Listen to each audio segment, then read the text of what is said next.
Hey, howdy. Hi. How are we doing today? Doing all right. I wasn't planning on spending my day off talking with you, but glad it's happening. Um, my friend VP, who I mentioned in my last video, had this great idea for me to make brownies, and I cut them up into little pieces. And the idea is that if there's anything that you want brownie points for, I can just take this and put this in the jar. And I figured that maybe at the end we could Mhm. count all the brownie points together. Nice. No, I I remember like you that. saying that. I'm on a diet Yeah, though, like I so remember you saying under the last. I can't eat them. No, that's a shame. They're the Ghirardelli kind. So I just remember like the last video that you said that you're helping me out by platforming a content creator a 30th year size. So maybe we could start off with that for a brownie point if you wanted. Oh, well, yeah, I want as many brownie points as I can get. And yeah, isn't that how it always Awesome. works, right? It's actually something that I've been struggling with a lot recently with my channel, because people will I don't mean you with this. I legitimately don't mean you, but like usually like far right types, they antagonize me because they want the attention, and the attention they get it whether or not they come off looking good in interactions with me. So it's you got to be careful with the clout game. It's rough out here. It's like Game of Thrones. Yeah.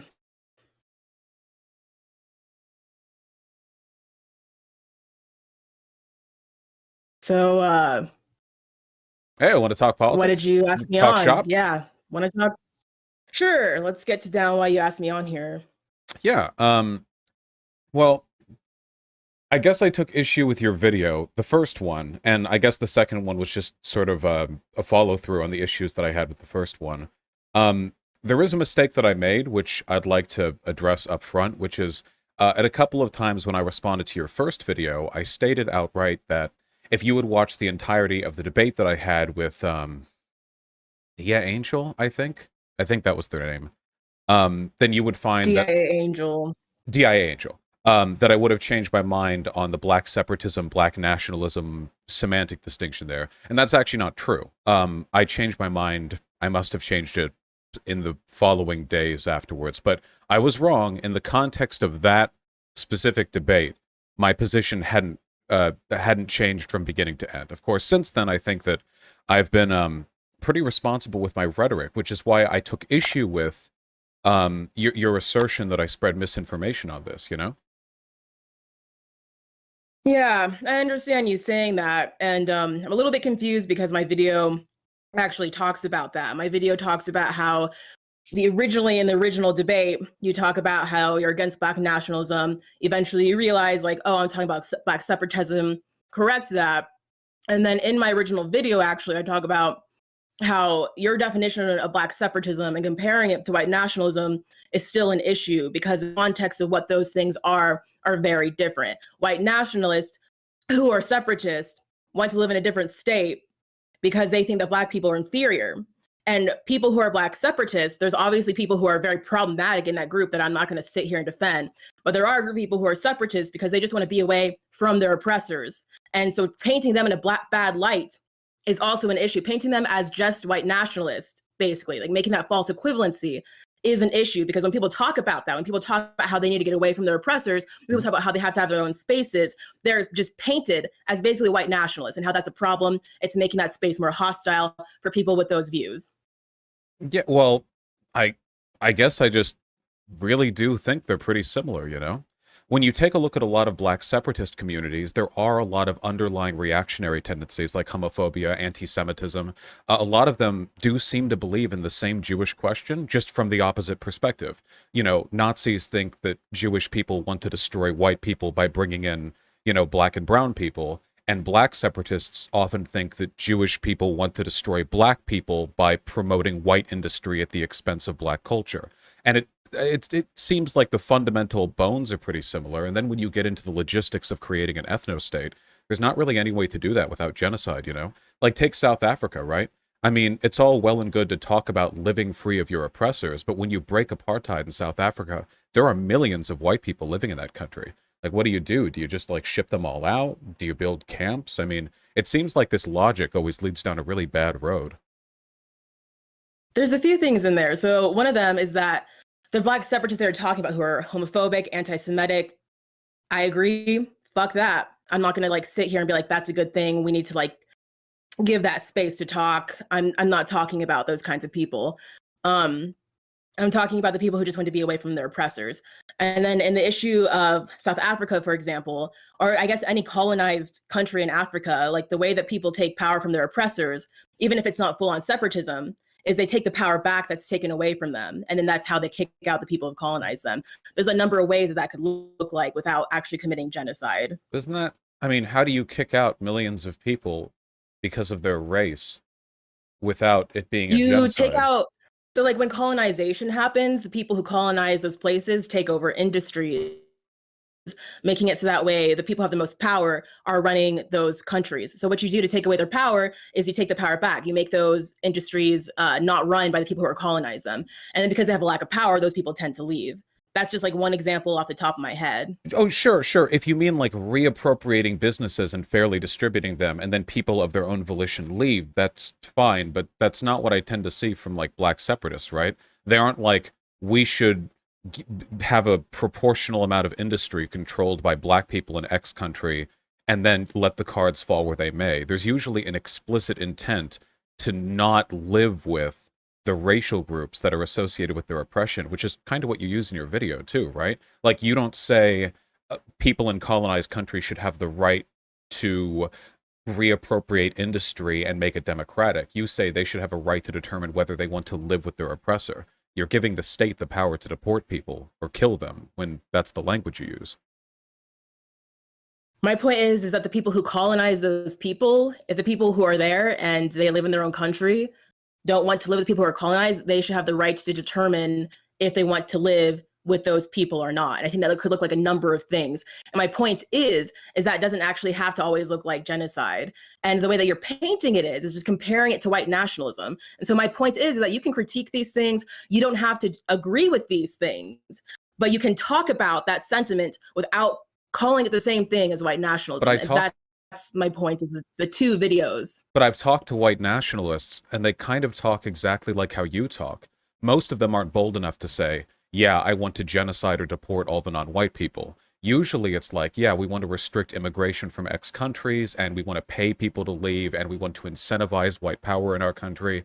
Because at the end of the day, I mean, it seems like the underlying logic here is the same, right? Whether the grievances are legitimate or not, and I want to make a clear distinction here. Black people in South Africa have been oppressed by white people. White people in America are not oppressed by Jews or whatever. So obviously, in terms of correctly identifying past modes of oppression, there's a huge difference. But the feelings of persecution are the same. Nazis do feel persecuted. And as a product of that, the language they use comes out really similar to this. We should have the right to determine a space for our people, a right to choose our homeland. So the language to me comes off really, really similar to white nationalist stuff, especially when we're dealing in like really ambiguous terms like they should have a right to live free of the oppressors. I mean, how can a person be an oppressor because of their race? Did all the millions of white people in South Africa like individually oppress all the black people there? It just seems weird to be retaliatory in that way. So it's not that every single person is necessarily an oppressor. The thing that people are talking about with racism comes down to the system that people are part of. For example, I'm adopted and my dad is white and he's a European immigrant, actually. And he might not have been a part of the people who have enslaved Black people or descendants of those people, but he's still profiting off of a racist system. And there needs to be some sort of disempowerment of those people as far as power and racist structures in order for there to be equality. So that's the point that I'm getting at. And the reason why I'm being vague is because if you look at different countries who have decolonized themselves, you have like all these different ways that those countries have gone about it. You have people who have been very violent, and you have people who have somehow done it peacefully.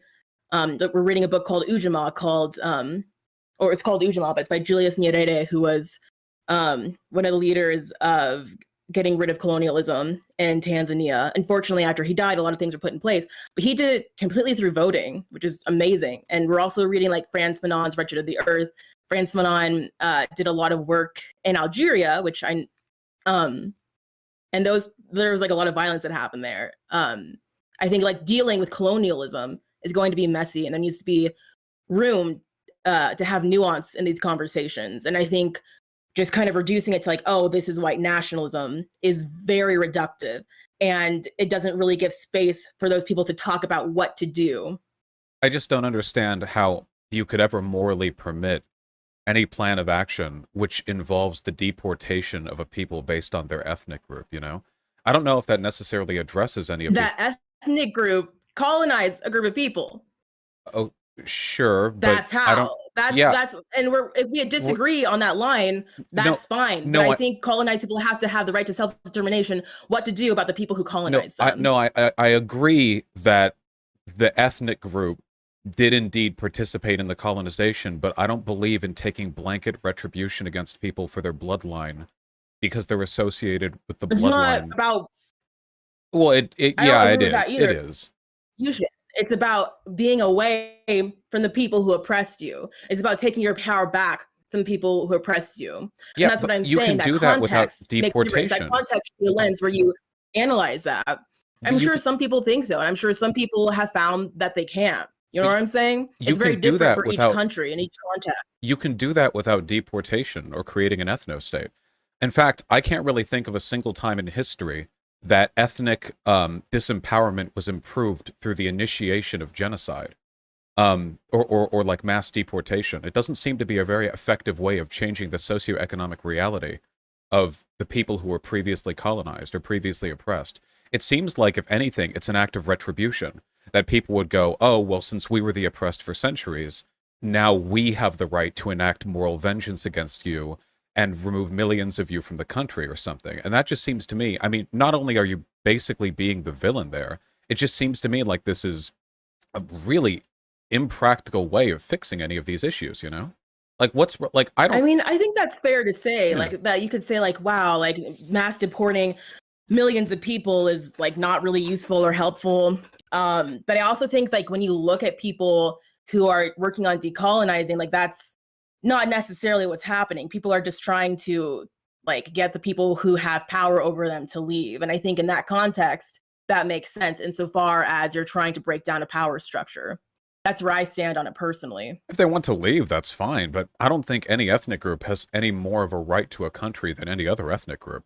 I don't think any racial group here in America has the right to decide whether they want to live with any other racial group. So like just to like be clear, because I actually don't know your views on this, like you don't think that we should give the land back to indigenous people? If that involved deporting the people who live here who aren't indigenous, then God no, absolutely not. I don't think we could fix one genocide with another one. I think there are ways to address the problems with like Native American people here today involving like land redistribution or like forms of reparation and stuff. But if it involves like displacing like millions of Americans, that seems I don't know, that seems pretty bad. I mean, I think it sounds pretty bad. I don't think indigenous people are trying to do that. And at the No, same I time, like agree. Yeah. these are the people who are colonized, and they have to have their own autonomy to decide what happens after being colonized by people. And Well, again, I within don't think limits, that's right? the solution for them. Well, within I limits. I think mean, they they couldn't go should get like, to we decide get to those kill them all. limits. Well, wait. If Native Americans Yeah. wanted to start like taking out a blood debt on white people, I don't think they should be allowed to just start killing us, right? I mean, I don't think they should be allowed to start killing people. What I'm saying is like they should have the right to decide if the colonization should continue, if the people who should stay here or not. What do you mean? But where's here? The whole of America? Do we deport a third of a billion people back to Europe or something? I mean, we'd cause like a worldwide catastrophe so that what? A few million people can re-inherit the land. I like the logistics of this seem really odd to me.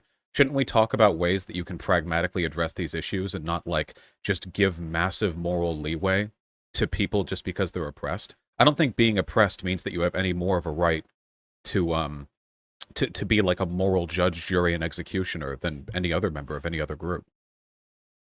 I think the point is that it's not actually like the US's land. We're on indigenous land and they need to have their own autonomy. I highly doubt that if we gave the land back to indigenous people, that they would do the same thing that white people did to them. And I think that's also like a mistake around black people. Like black people having power doesn't mean that they're going to just like start murdering white people. Yeah, White people just like want equality, or black people just want equality. wait, but I don't So have it's a like I think problem. people should have with land back. I don't have a problem with black people having power. I'm specifically saying I take issue with your claim that oppressed people have the right to determine whether or not they want to live with their oppressor. I don't think the land back movement Like is about that's kicking Europeans out. like there's so many ways that could look like besides committing mass genocide. You know, like you keep on talking about like, oh, that means that we're just going to kill people or deport people. There's just so many ways that could look like in the US, that could look like in different African countries. And I think people should have the right to determine that, to be able to talk about what to do. But I'm in favor of those things. I'm explicitly against the Okay. claim you It's made. like if you're in favor of those things, Well, what then are it's those? like What things? what really bothers me is that when people talk about this, when people even start to talk about like just, you know, how LeftTube is divided by race, right? Like I watched that you have with Noname and St. Andrew. This person's just saying like, hey, my tweets aren't for you. You're calling this person a segregationist. That's my point. My point is that people can't say their opinions without being called these extremes. People can't even talk about like, wow, what would it be like to live in a world where we're not around the people who are oppressing us that time all the time? And then we talk about this, and then we start talking about separatism as this wild extreme. And it's like there are separatism that I think is this wild extreme, but there's also separatism. You're doing it back and forth. Just to be told. Just to be, it is, and we don't have room for this conversation. So just to be clear, I don't think you have a right to live in a world without white people or in a country without white people. You keep dancing back and forth between these 2 points. I don't think any ethnic or racial group has a right to exclude or expel other ethnic or racial groups for any reason, no matter who was the colonized or the colonizer. Now, if we're talking about other policy to redistribute power or address differences or stuff like that, then absolutely, I'm on board with that, and I spend time on my platform advocating for those things. But the problem that I had with those no-name tweets is that it was like, my cultural product isn't for white people. I think that's essentially segregationist gatekeeping. Obviously not like, you know, one water fountain for the other type stuff. We're not talking about state power But here, you can understand that there's black people who want to have black spaces. Like you understand that. Yeah, as long as they're not like backed by the force of a state. Yeah. Okay, well, Noname's just saying that this tweet is for white people, and you're calling that person a segregationist. That's like the kind of rhetoric I'm critiquing. Well, and again, I'm not saying that you can't critique separatism, that you can't like be on board with this stuff. What I'm saying is that your content that you're making is making such extremes where people talk about how they're frustrated with white people. People talk about how like, hey, we need spaces where it was with black people. This content isn't made for white people, so your opinion isn't as relevant here. When that's happening, you're calling these people segregationists. You're comparing everyone in this box to white nationalism. And what I'm saying is that's not a fair critique. I think it's okay if you're not okay with separatism. But what I'm saying is that these critiques and making these false equivalencies to white nationalism is unfair. Well, I didn't. Does that make sense? Does that clear things up? Well, I didn't call Noname a white nationalist. I don't think. I don't remember the exact tweet thread. You said that she was a segregationist. Well, yeah, there were elements of that stuff that were pretty segregationist, I think. So like, I don't have much respect for the tweet that said this isn't for white people. That was it. That was the tweet. Well, I think that was in response to some other stuff, right? Where people were criticizing something that she said, and she said that it's not for white people. I need to look at the thread again, but if I remember like the general gist of stuff, the thing that bothers me is that I think that the only real difference between doing that and somebody saying this content isn't for black people is really like broader societal power. I think it's really unproductive to suggest that racism can be fixed or addressed by reifying and reflecting a lot of the exclusionary tendencies that systemic racism brings about only through the lens of the oppressed, you know? And Noname has done some stuff that I found pretty yikesy. I have to go back and look through the Twitter thread. When I was having the conversation with the person who was defending those tweets, it also feels to me sometimes like we're not really talking about justice. We're just talking about some black people don't really like being around white people, which I guess is you're right, but I don't think that's like a morally defensible political movement, you know? But you don't understand why there are black people who don't want to be around white people. I understand why there are white people who don't want to be around black people, but I don't give them much moral credence either. I get why they want it. I just don't think that it's necessarily a good thing. Like why people who have to deal with racist shit all the time are like, hey, I don't want to be around the people who keep on making racist shit. Well, do I understand that right? Or like, I don't understand. Well, I think you can say, like, what's the issue with that? Well, I think you can say I want an anti-racist space, but what you've just done there is essentialize racism as something only white people can express and something black people don't express. And I can tell you from my experiences online, there are a lot of black people who are pretty goddamn racist in all directions, and there are a lot of white people who aren't. If you want an anti-racist space, go for it. Godspeed. Make more of them. But when you essentialize it as like a white-black thing, I think that can lead to a lot of really bad roads, you know? I don't understand like why it's wrong if a black person's like, I'm talking to black people right now. Well, And I think a lot of white people aren't going to get it. I mean, I just I don't understand like how that leads to bad things when like that's just like a reality that black people are dealing with all the time, where they try to talk with white people about racism and then, oh, they're called a white nationalist, they're called a segregation, like you know what I'm saying, like your content is actually the perfect example of why it's like, yeah, we need black spaces, and if you want black people to stop needing black spaces more, then you got to stop comparing black people to white nationalists whenever you disagree with them. well, You know what I'm saying? I don't every time I disagree with them. I think that's a pretty bad characterization of my position. I Sorry, think when so many times you disagree with them. My so. bad. I found the tweet from Noname that I really took issue with. Do you mind if I read it? Just because we've talked about it, so I think the context is relevant. Sure. Noname said, "Why are white leftists more eager to unify with radicalized communities than organizing your own people first? Unity with black people is meaningless as long as the masses of white people are indoctrinated into white supremacy and liberalism. Please don't speak to me about police." The last sentence being in reference to the That's tweet that actually she's not the quote-tweeting. tweet that I'm talking about. Oh, is there a different It's tweet? not the tweet I'm talking about. How many There's a no-name different tweets do I tweet, but it's in the dislike? same.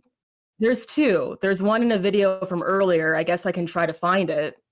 But Well, I'd say that tweet that I just read, though, is kind of an indicator of the behavior that I don't like. It's essentially saying, hey, white leftists, you know, you have a quota of white people you have to de-radicalize before you're allowed to interact with the black community, which seems like such pointless, unproductive, like, gatekeeping. Like, what is that? How does that improve anything with regards to racism besides, like, making white leftists feel more awkward and uncomfortable talking about race issues? You know? That's sorry, like I'm like stay in looking your for the lane, you quote. know? I don't think it's okay to say stay in your lane to black people. I don't seems like kind of I think there is a lane that like white people are in. I that tweet kind of confused me because I uh hold on, let me just pull it up we're because all I in one lane, and it's the lane of life, you know? We're on the Autobahn. It's just one giant road. Well, I guess the Autobahn oh my has god. lanes too. We're in the lane of life. Yeah. It's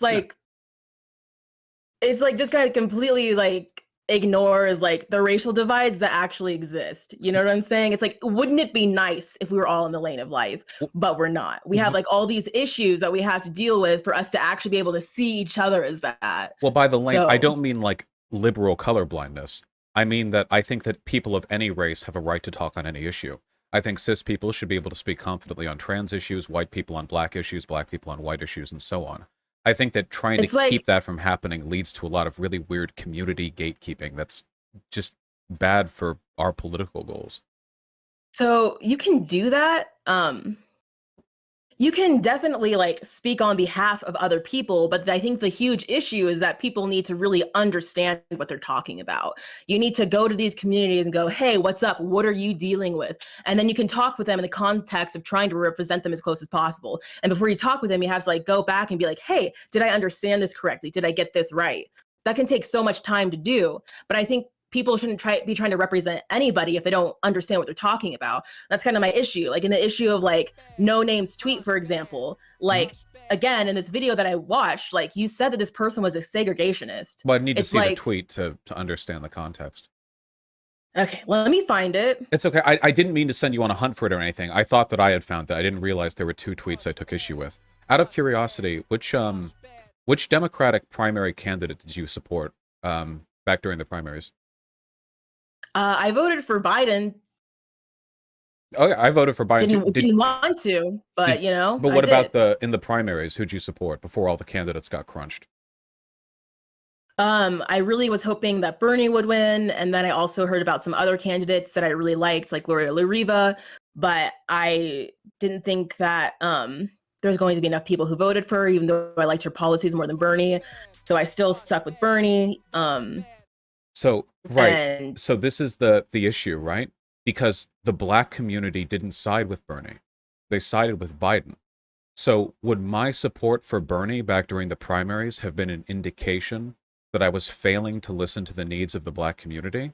Or do you think that I have like a right to, for my own reasons and my own opinions, disagree with that community to support an agenda of racial reform that's with a candidate they don't necessarily support with? You could go the same direction with like abolishing the police. A lot of the black community didn't support abolish the police. It was mostly people like us, largely online young leftist radicals who supported that. So is this an issue of us making a mistake by ignoring them? Or do you think it's okay to advocate for racial issues without necessarily deferring to the group opinion of black people?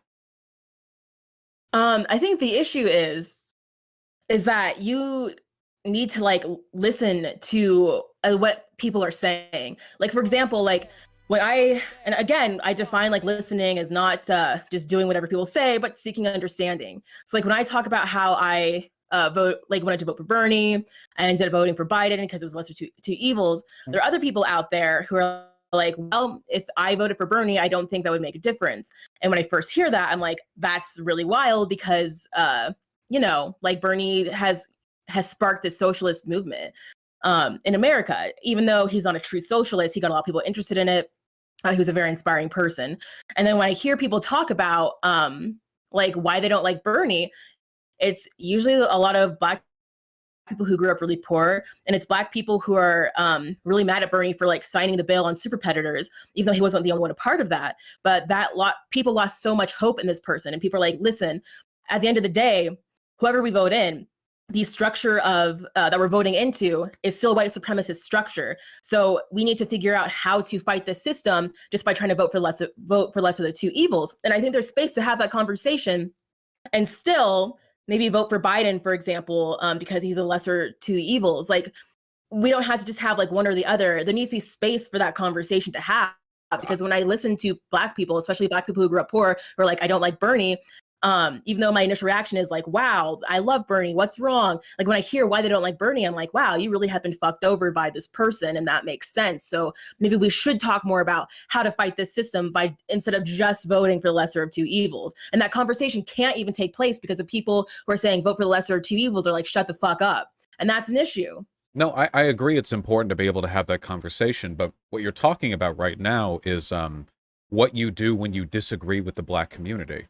And I guess that's kind of my question, right? Because what happens if I disagree with the community you're telling me to defer to? I see this a lot from people on the left I disagree with, that if I say something they don't like, they tell me to, well, you should listen to black people, you should listen to trans people. But you said earlier, you think it's okay for white people to speak on behalf of black people. I am not speaking on behalf of anyone with any of my positions. When I speak in favor of trans rights, I am not speaking on behalf of trans people, only my own opinions. They could all disagree with me and I'd still say what I say. I don't care if every one of them disagrees with me. I believe what I believe is right, not because they tell me to, but because I've argued it and I've thought about these positions, and I try to arrive at whatever I think I can best defend.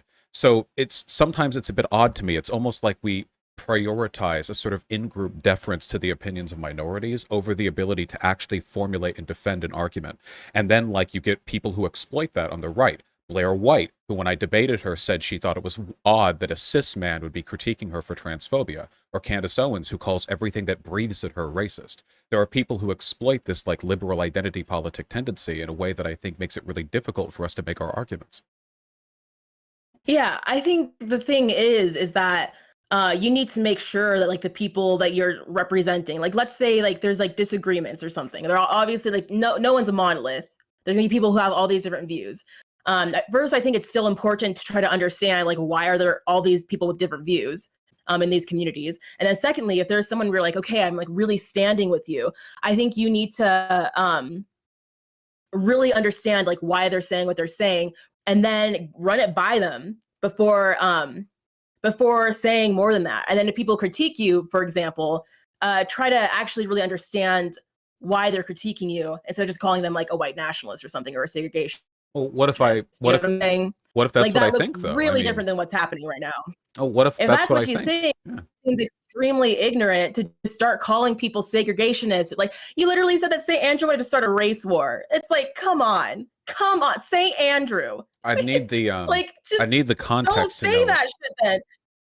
Well, It was what in the same video as the Noname thing. And I found the Noname tweet where he called her a segregationist. The tweet is, why do white people follow my every move? This shit is not for you. And then you were like, well, I'm not a segregationist like this person. I'm just like, I guess I just think don't that do stuff is that for really starters. Just don't do that. I guess I just Just think try that to stuff is understand. really weird, especially as a big public figure, you know? To be a really huge public figure, and then for what seems to me like no reason at all, like, why make it a race thing? Like, you can make it a It is racism a thing. race. No, It's no, already a race it's a thing. What do you race. mean, make it a race It's a thing? It racism is thing. one. If there's racism, you can call out racism without like being like, oh, this isn't for this racial group, you know? Like, now I admit I engage in language here sometimes that's a bit irresponsible. I make plenty of jokes about. What is the difference between saying this isn't for this racial group or this isn't for white people? What's the difference? I don't. Can you explain that? Well, I mean, if you want to be super like nuanced about it, you could talk about how there are elements of the Black experience that are carried through in her work, and a lot of white people aren't necessarily familiar with them, so they might not be able to pick up on some of the elements of her art. I think not only is that totally defensible, I think it's more understandable. But if you want it to be sort of like a punchy tweet, you know, I think you can just say a lot of people not understanding the Black experience in my art. Maybe it's not for you or something. But when you're calling out white people specifically, why can't you just say it's not for white people? Like, why is that? Why is that okay? because Being like, oh, there are people who don't understand this. But just saying like this isn't for white people. Why is that like a hill to die on? I don't understand. because it's racist. I don't think being an oppressor or the oppressed makes that type of behavior any more justifiable morally. Now, it is more harmful, and I want to be clear on this. It's absolutely more So like, it would harmful be when oppressor better. groups do this. I'm not denying But that. If like a would it white be person, better if no names said that it's better? Like this is for not for most white people. So that wouldn't have been racist. Saying it's not for white people is racist. I guess the Is that the language distinguish we're making? I guess the language I would prefer is that maybe a lot of white people wouldn't understand this because it's informed by Black experience. I mean, white people are And expected so to be since she didn't say it that way, she's a segregationist. She should well, have worded it just slightly different. If well, she had worded it a little bit different, then you she should wouldn't be a know this. segregationist. But because she worded it that way, she's a segregationist. Small differences in how you phrase things can be really important when you're talking about race issues. How many white people, like white comedians or politicians or whatever, have said statements that are basically the same, but one of them gets you canceled and one doesn't, you know? Like the difference between saying blacks and black people. That's an incredibly tiny difference in linguistics, but it leads to a massive change in the tone of a sentence. So yeah, I think when it comes to stuff like this, it's okay to critique huge public figures on the way in which they convey some of these arguments. Maybe that So was do just you a know bad day for her. why? Do you know why that's frustrating? Do you know why? Like if people say like blacks versus black people, do you know why? Yeah, I get that. The blacks just comes Yeah. off as kind of fundamentally dehumanizing. It sounds like when you say homosexuals, you know, it comes off like you're putting the demographic characteristic first and foremost, whereas black people is humanizing because, well, people is right there in the term. So can you maybe like think about like the historical context of like the dehumanization of black people Wait, versus like the context of black people talking about white people? We're talking about racism.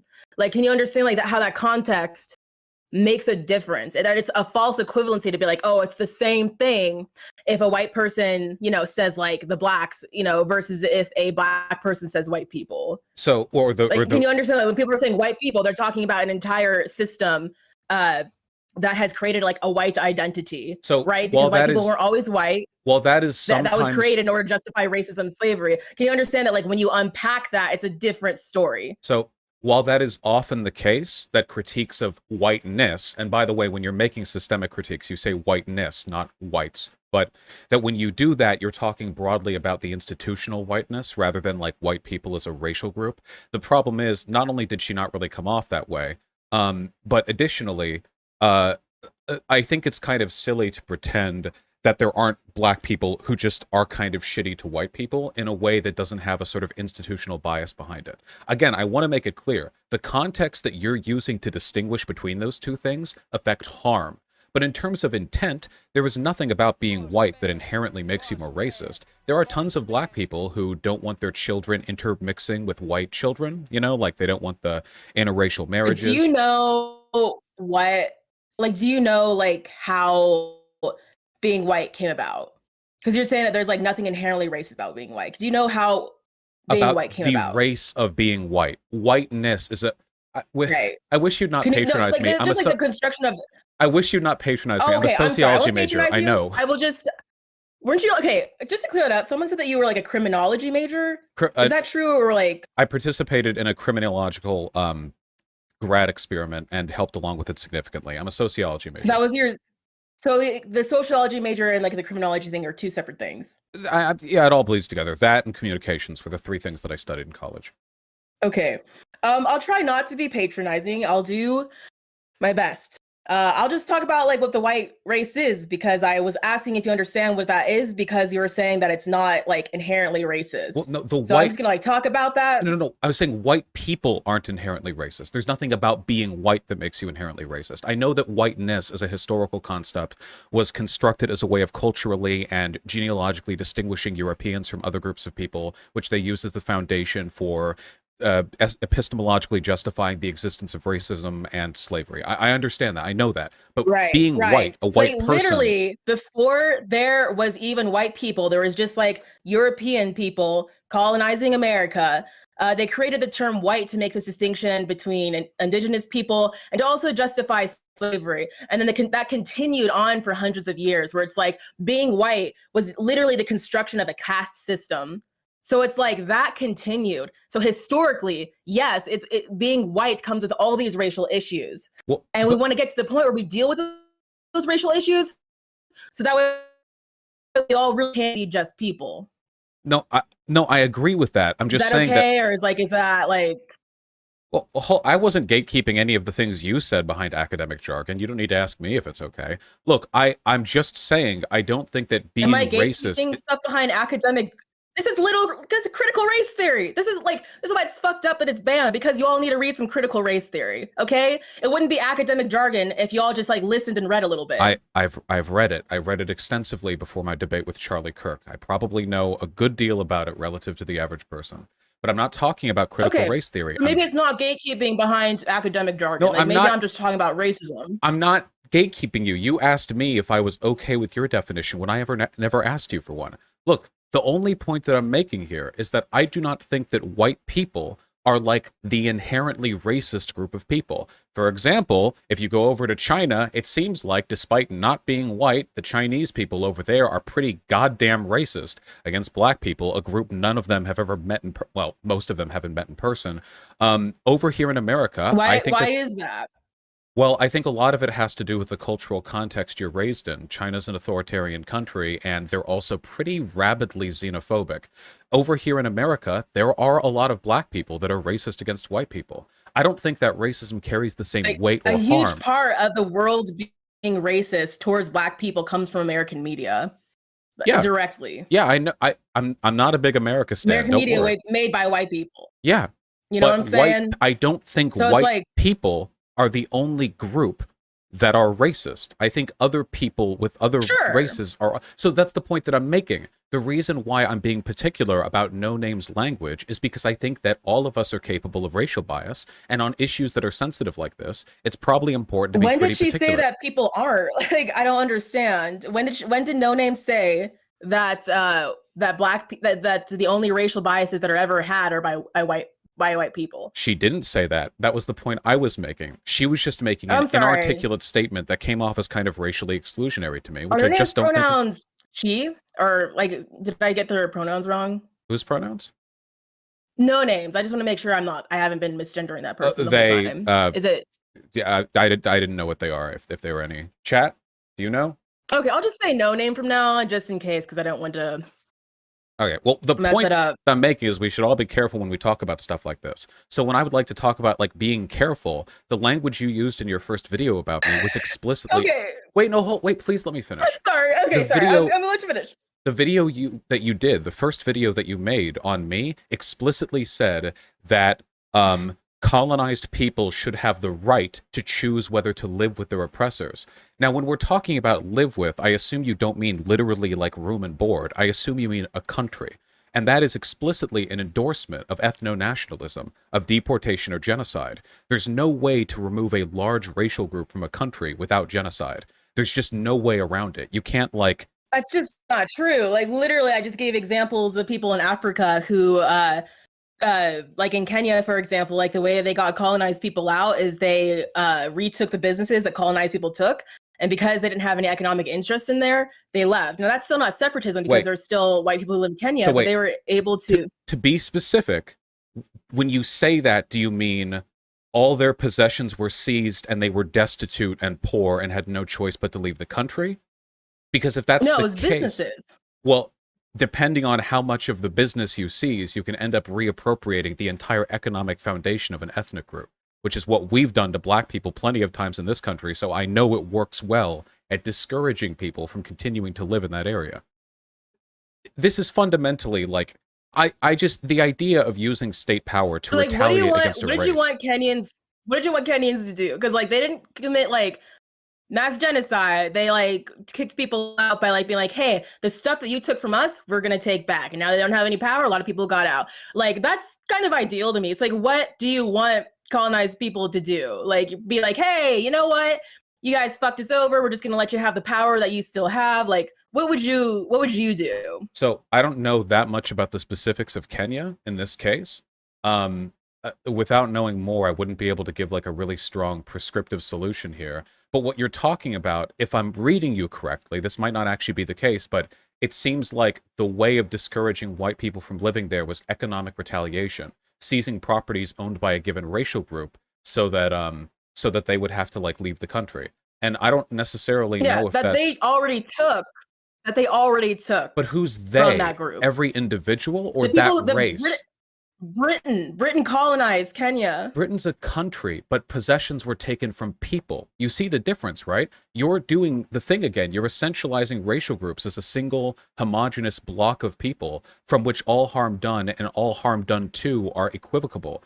Racial groups are made up of millions and millions of people. Some of the people there were probably fine anti-racists. Many of them probably weren't. You can't know. These broader attacks saying you're taking it back from the people who took it to you, that's really weird to me, right? Like, at the end of the Civil War... so why is it weird that literally this place was colonized, and then the people who were the colonized people, like, we're going to take our power back, so they took their power back. Like, that's where that ends there. It's not just like this arbitrary, like...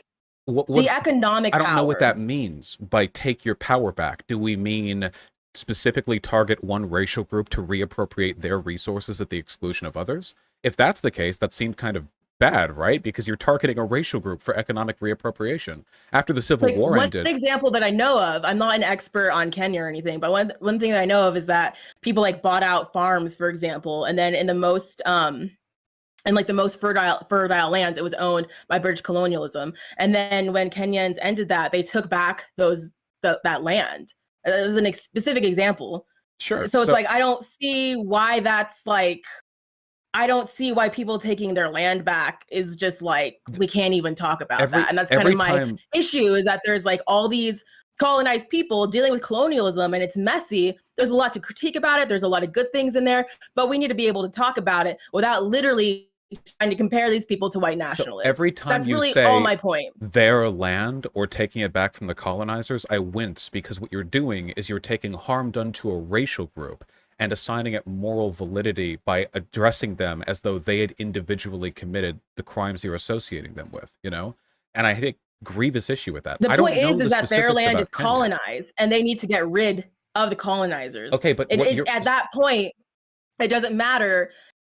Like, it does matter. It doesn't matter if like they're like the original people who did it. The point is that it's still being colonized. And the people who are colonized are still dealing with colonialism, and those people need to get the colonists out. So it's like the Native Americans I'm sure they're nice people. Do you think the Native Americans should be able to seize the entirety of the United States of America because this was originally their land? I honestly think that we should just give the land back to indigenous people, and I bet you they're not going to kick us all out. What is the land? You mean the entirety of the United States of America, the largest and most powerful country on earth? You want to get the whole thing. You want to? Do we still keep our democracy? Do the 330 million people in this country just suddenly now live under however reservations are governed? How do they organize that? Who gets which pieces of land? I don't think I'm the person to ask. I think you should ask indigenous people. I think if I asked them, I think they would kind of laugh at the question, because I don't think this is on the table or anyone would take it seriously. I think indigenous people would think it's I mean, I don't know. I don't want to speak for them, but I don't think they would laugh at getting their land back. Well, land back is Like, defensible, some I parts don't. of land, but the entirety of America? I don't think there are enough indigenous people left in America to even fill the space. I mean, you know, because most of them died and Maybe everything. We not. could just like take I everything. kind of think that's up to indigenous people, though. What? I don't want to like Why? misspeak, so I'm not gonna because they were Do colonized. you think being the victim Because of like we're oppression living on means you can? colonized land because indigenous people are still trying to get much of their land back, and I think a lot of indigenous people don't necessarily want all of their land back either. And again, that's what I'm saying, is like it's up to these people to determine because it's actually theirs.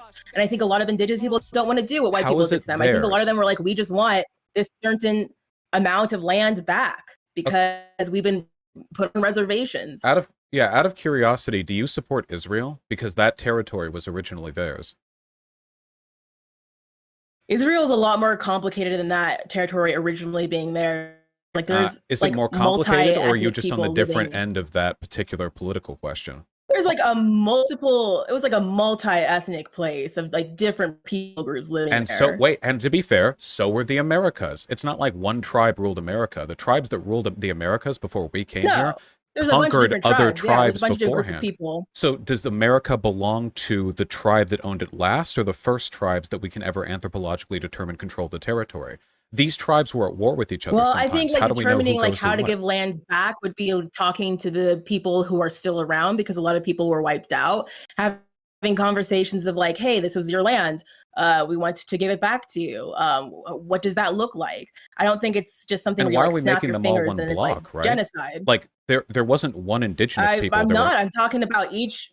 I literally said you would talk to the different groups of people who had land because every people had different territories.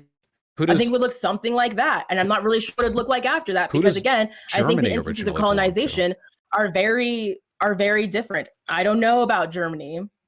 Like this to me, the idea Are that you trying to land is where forever again? yours. How do we figure out how colonized people can have their land back? I'm like, I think that looks like a very different conversation for each group of people who's been colonized. And I think all of them will have very different answers. And my point is that they need to be listened to.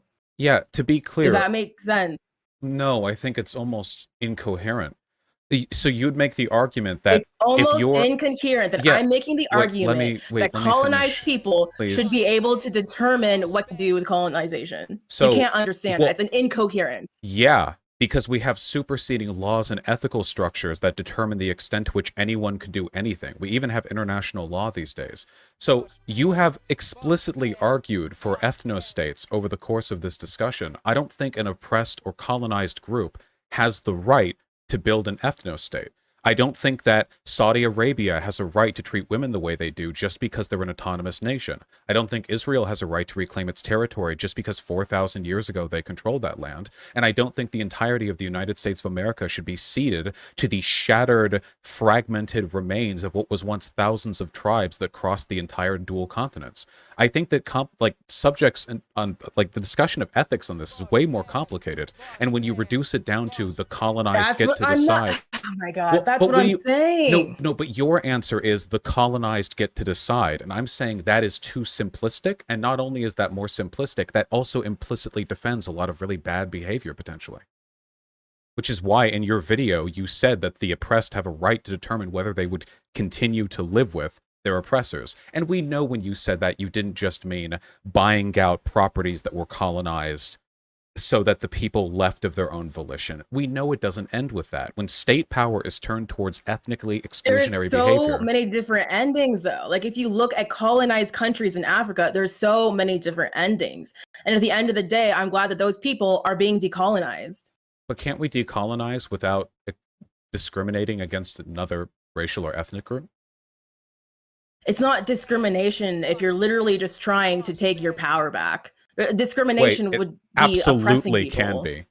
Wait, by taking your power back, you mean selectively stripping power from another ethnic group. The That's people who taking colonized you. yeah, The ethnic group that colonized you. you That, keep that context is a little important, right? no, it to this it functionally isn't. You keep essentially implying that it's okay to engage in retribution. If you've been colonized, you have the It's right. not retribution. It's literally trying to have your own self-determination. That's what it is. That's That's the what white context of what I'm talking nationalists about. ask for, right there. Self-determination is the dog whistle that they use when talking about ethno-states. This is what They're I talking mean about about it. self-determination in the context of other people being inferior inherently. They're not about self-determination in the context of wanting to have their own state because they are looking down on other people. Haven't you listened right? to Richard people Spencer? Who are oppressed talking.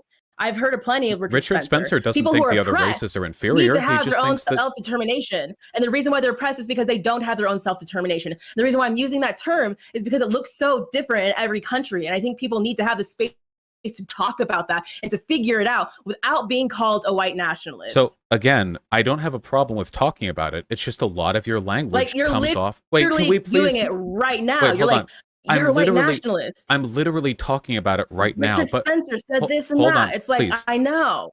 So when you're saying we have a right to discriminate against this racial group to preserve the self-determination of our people, yeah, that does sound a little white nationalisty. So you'll have to forgive me for drawing that. Please. It's not just to preserve the self-determination. Okay, sorry. Go on. Go ahead. Go on. I do not think that the road to decolonization and the road to ethnic discrimination are necessarily the same roads. I think you can decolonize a place without using it to justify racially exclusionary behavior, which is, by the way, by definition, what black separatism is. If it wasn't black separatism, if it wasn't racially exclusionary, then you could just say, we want to build a democracy and make sure power is equally distributed among the people. But that's not what you're talking about. You're talking about discouraging, and that's a very generous term, by the way, one racial group from continuing to live in your society. And it never just ends, by the way, at, we bought out their territory and they just leave. When a colonizing group... Yes, it does. This literally happened when a colonizing group lives they got the white people out and they were like, good. They got the people who colonized them out and they were like, great. Do you think it's interesting that you referred to them as white people before you referred to them as colonizers? It speaks to your priorities somewhat. No, because white people have... Who are the colonizers in this world? Yeah, there are other people who have done it, but look at all the places that have been colonized. Africa, are all the white India, people colonizers? America. Are all the white people colonizers? In Kenya? White people are part of colonialism. Wait. The colonizers are white people. You're doing it again. Wait, hold on. So are all the white people in South Africa colonizers? Gosh, I am so sorry that I misspoke. I meant the white colonizers. I didn't mean to say all white people. My bad. Oops, I guess I'm a racist. It is an interesting term of phrase. It'd be a difference, for example, like how you refer to criminality. It's interesting that you don't get why people refer to white people as colonizers when white people are the ones colonizing the world. I think that's interesting. Generally that you don't get speaking, that. the people who are... No, I do get it. I just think it makes you insufferable and sociologically ignorant. Now, I'll ask you again, when it comes to South Africa, what do you think of the 6 million white people who live in that country? Do you think the black people, who are by far the majority, have a right to remove the white population? I personally don't think that would be a good idea, but I do think that... Do they have a right to? It's up to... Yeah, I think so. I think they have the right to discuss what to do about that. And if that means that they have to remove the people, then I think that they would have a right to do that. But I think that would be really harsh. And I think that they're not even going to do that. Out of curiosity, do you know how many Jews died in the Holocaust? I think 6 million. Do you know what Hitler tried to do with them before the Holocaust began? See, this is what I'm saying. Like, me being like, people should have the right to self-determination. Answer the question. You are literally comparing me to Hitler and Nazis right now. Answer the question. What did he try to do before he killed them? I'm not going to answer the question because you literally are proving my point. He tried to remove them. You literally can't. Did Jewish people colonize Germany? You keep saying that. I don't think it's relevant. Jewish people in Germany. The context of colonialism Jewish is people, really relevant. Jewish it's people, why we're talking about Jewish this. people in Germany. I'm not saying that people should just remove anyone. I'm Jewish saying that people in Germany.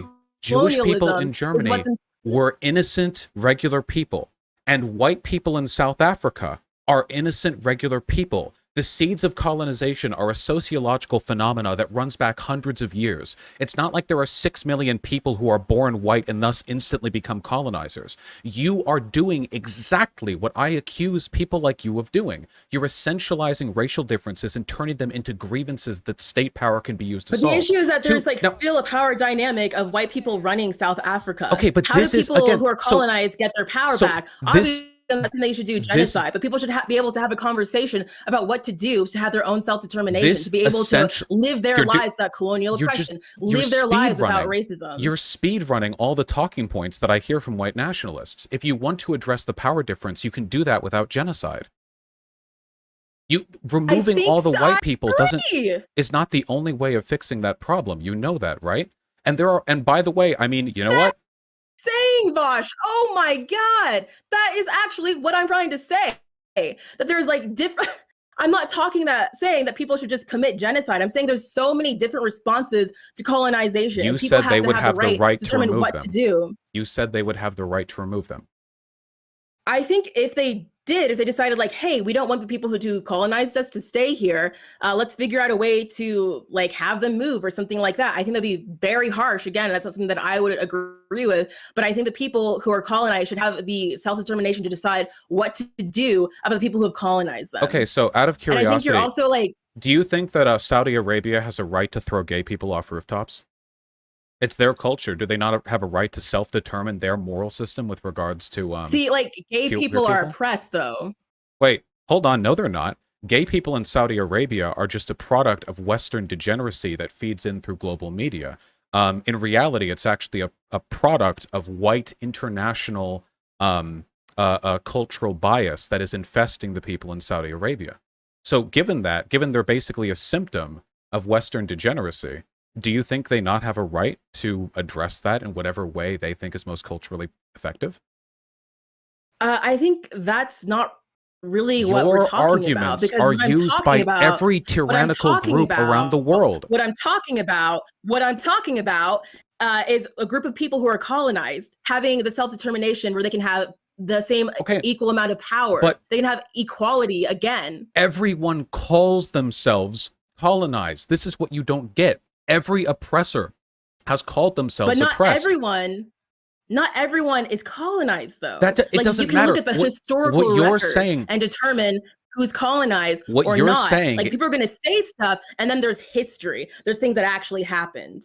What you're saying is that any state that can justify its sense of persecution therefore has a right to engage in genocide against ethnic minorities within their borders. Every tyrannical regime does this. No tyrannical regime in history has ever said, yep, we're on top, we're the bad guys, we're just killing for fun. They always construct a narrative of persecution, and whether that narrative is correct or not really doesn't make much of a difference. Do you think that Africans who are colonized are constructing, they're just like making up a narrative of oppression? Do you think indigenous people are making up a narrative of oppression? Do you think Hawaiians are making up a narrative of oppression? Do you think black people are making up a narrative of oppression?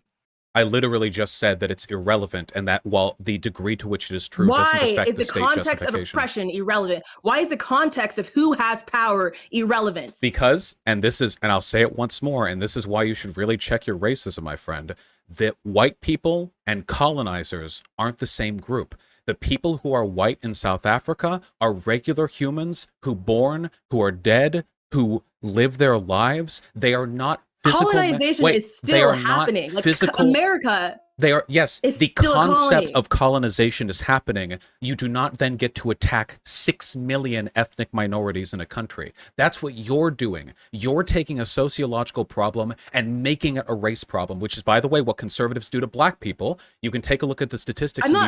Hold on.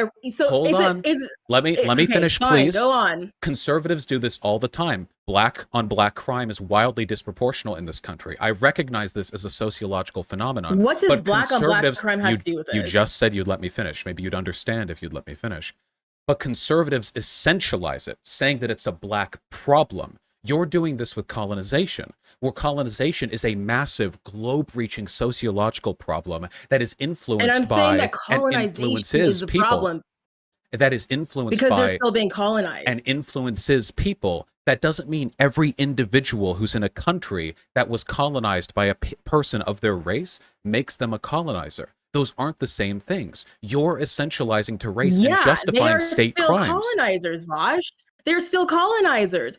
South Africa is still colonized. America is still being colonized. There's still a colonization issue. For you to say that they're not colonizers is to act as if everything's fine. It's not. Do you There's a problem understand what with colonization. sociological problems are? Do you think they're only the individual? Like, do you think that black I crime don't is think they're just the a bunch of only black the people? individual. But do you really think that there's not a colonization issue? Do you really think that people do have their own autonomy This is where I'm starting to wonder if you're educated enough to have this conversation. You keep talking about colonization, the socioeconomic phenomenon, and relating it to the actual lives of the millions of people in that country. Those aren't the same things. The sociological phenomenon of crime is not the same as the people in this country. Of the people who colonize them. That's the issue. The power is still in the hands of the people who have colonized that And a lot of crime is done by black people in the U.S. And a lot of crime is done by black people in the U.S., a massively disproportional amount. So, like, crime that black people have done in the U.S. is nothing compared to the slavery and colonization that's happened. Now, the that fact has that you nothing think that's comparable, the fact that you think that's comparable says a lot about you. You can't respond to the direct point. You just whataboutism to the next thing. You don't understand the relationship. You whataboutism about black people on crime. Do you understand what the relationship was? Explain the relationship, because I'm really curious to think how this is on topic. You really didn't understand. Okay. That's what I'm saying. If you could explain how those things connect, then maybe we can continue talking. The problem I have is that white people colonized South Africa a really long time ago. White people that live today in South Africa are just people. They're not like soldiers in the imperialist army. They're just people. Colonization is a construct. They're just people who are still colonizing South Africa. So you're doing it again. So what you're saying when you like make this point is that you don't think white people have a place in South Africa, which is again one of the reasons why I also think you're basically I don't think they have a place in South Africa as a colonizer. Can you ever let me finish a point? So when you're saying a white person in South Africa means they're a colonizer, you're essentially saying white people have no place in South Africa, that there's no ethical way for a white person to be in South Africa, and that's blood and soil talk, what I'm girl. saying. That's blood and soil talk. Really not what I'm saying. You know, all this talk about like, oh, you don't understand me. Like you're responding to a straw man, because that's not what I'm saying. The reason I brought up black crime in the United States is because you're demonstrating an inability to differentiate sociological phenomena from the behavior of people who contribute to it. There is a lot of black on black crime in the US, but I don't consider that to be a black problem inherent to black people who will do it as long as there are black people in our cities. I think it's a sociological phenomena that interweaves our communities, that affects and is affected by people of all races, much like colonization. The people who are in South Africa today who are white did not lead the boats of the Dutch all the way down to the Cape and then themselves conquer. Profiting off of colonization. And there are black people in American cities that profit from gang violence. They're still profiting off of colonizing millions of people. You still don't understand. And there are black people in America that is still existing. You don't understand. Still, there are black people in America that profit off of gang violence. The drugs that get funneled into the country that they sell, there are plenty of black people who make a living off that. Does that make it a black problem? No, you're making the essentialist argument. Like, I actually do think you're making like a racially essentialist argument. Like, you're fundamentally tainted by the same type of ideological worldview that like 18th century scientists would have used. People who are South Africans are there for the most part, who are white South Africans are there for the most part directly because of colonialism. What is that?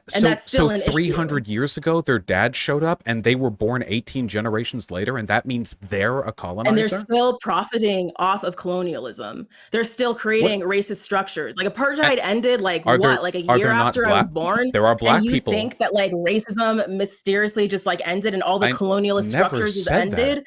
That's what they're still dealing with. And that's why I'm saying that South Africa have to still figure out what to do about colonization.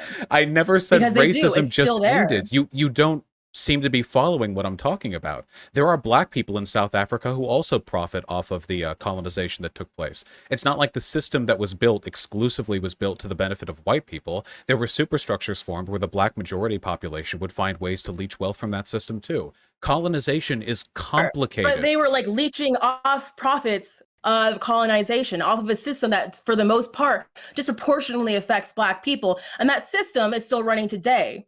The And colonization didn't stop. And I and don't now think and you get now that, actually. and now I there are don't think you white people. understand that just because colonization happened a few hundred years ago means that it's over, means I that white people didn't still are say it was participating in it. over. Because white people are still participating in it. And what I'm saying is that people need to have their own self-determination to figure out how to end it and Can have I their own autonomy. can I ask you a direct question? Have I at any point during this conversation said colonization and racism are over in South Africa? Have I said that at any point during this conversation? You did try to actually say I that it never. happened, that colonization happened a bit ago, and that I can't somehow break apart the fact that the colonization happened and that white people aren't literally colonizers. I encourage Because you what to I'm saying review is this that they're VOD. still profiting off of I colonization. encourage you to review this VOD. I have never said anything of the sort. The point that I'm making is that the moral culpability of the act of colonization is not one which is currently being borne by the majority of white South Africans. I'll ask you another direct question. Do you think But the thing is, it's those possible people are for, not trying to dismantle the powers of do you think colonization. the 6 million people, you know that? Have you talked to them? Or are you making a group generalization about a race again? I'll ask you I'm another. sorry. Most of the people are not trying to dismantle the powers of colonization. I'll ask you another question. Do you think it's possible for a white person to live ethically in South Africa? Yeah, I already actually said that. How would they do so? I think they can live there ethically by, this is just my thoughts on it. I'm not South African, so I don't want to speak for South African people. But I think that if they lived there, tried to also fight against the racist structures that are still in place, tried to fight against colonialism, try to give back to Black communities, I think that would be an ethical way to live there. Okay. So what if they did that and then the state tried to deport them anyway? You've called them a colonizer, by the way. You've said that the white people in South Africa are a colonizer. You don't know how many of them are already doing that. You have no goddamn idea. But you painted the whole racial group as existing current colonizers anyway, which implicitly suggests they're not capable of living there ethically. Do you think it's odd that you're willing to, by default, About them condemn an being entire able to race? live there ethically. It's about who has the power. And right now, the people who have colonized that place have the power. And so how do you dismantle that power? Do you think you could That's do what it it's without about. deporting a race? Do you think that's possible? I think you could. And that's what I've been saying Then this whole time. then it's unethical to then do a genocide. If you have the ability to fix the power differential without genocide, but then you do genocide anyway, that's pretty bad, right? I would say so, yeah. But I also think like a lot of people aren't doing that. I think a lot of people who are figuring out how to get rid of colonialism, it's pretty complicated. Like there's like the Mau Maus in Kenya, for example. They had to like kill a lot of people, but they also were part of ending British colonialism.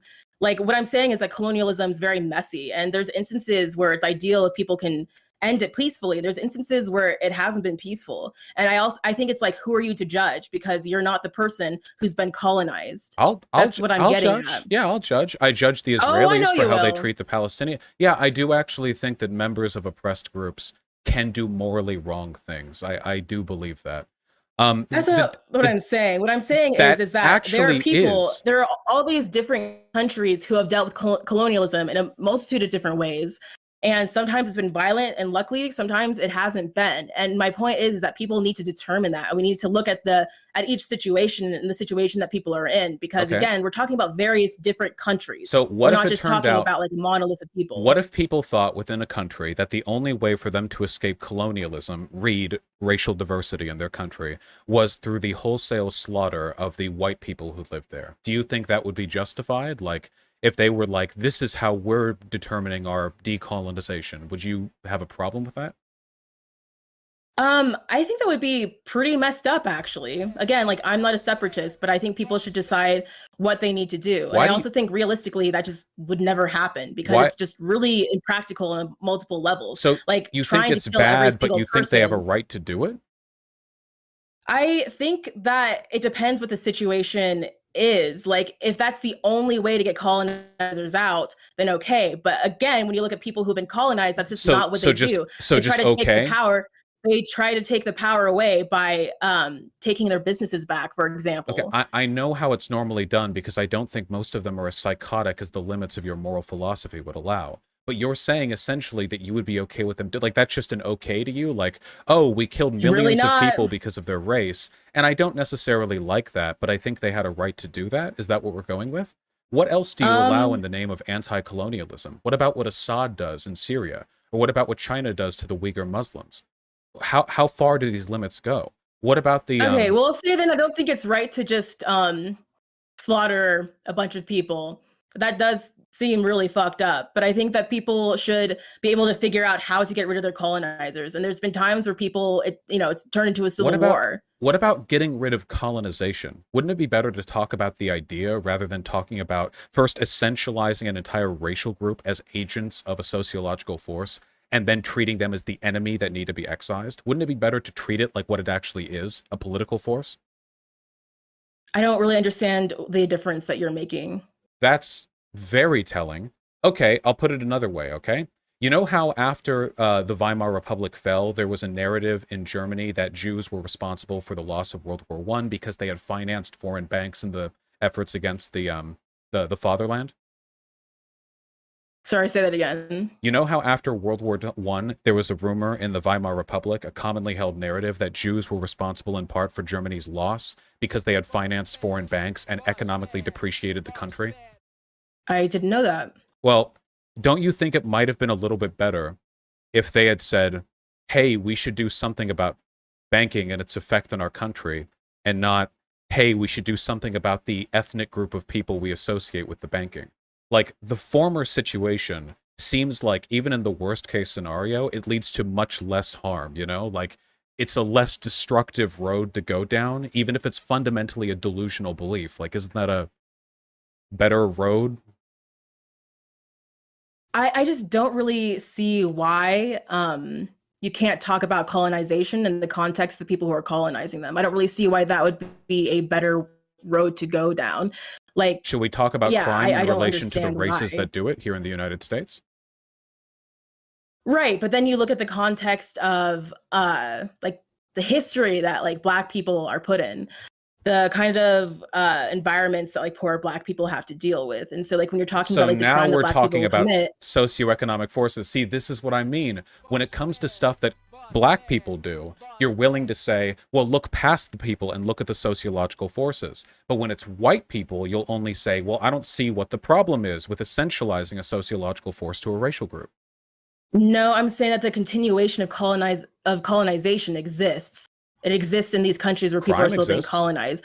People have to figure out how to deal with colonialism. People have to figure out how their own self-determination to figure out what's going to We have to happen. find out how to deal with crime. That's a responsibility of the American people. How do we deal with crime? Now, here's the I think question. if you redistribute wealth, that would probably help with Do crime we a talk lot. about crime as though it is a innate product of a given racial group, or do we talk about it as though it's a sociological force? That's a critical distinction right there, and I don't know why you're not willing to afford that charitability when white people are the ones predominantly responsible for doing something bad elsewhere. Why essentialize it? Why? Why make it all blood and soil? Because white people are the ones who are colonizing the Black people are world. the Like, ones why who can't are I? shooting each other in the streets of Detroit. Right, but in the context of history, Black people, that's happening because of the poverty and the situations that's happened through And racism. in the context And of if you look at history, colonialism, and in if the you look at the context context of of history, colonialism, the and that white people, history are white people colonizing different countries. And so yeah, well, I why, think you wait, should why did the talk white about people it do that?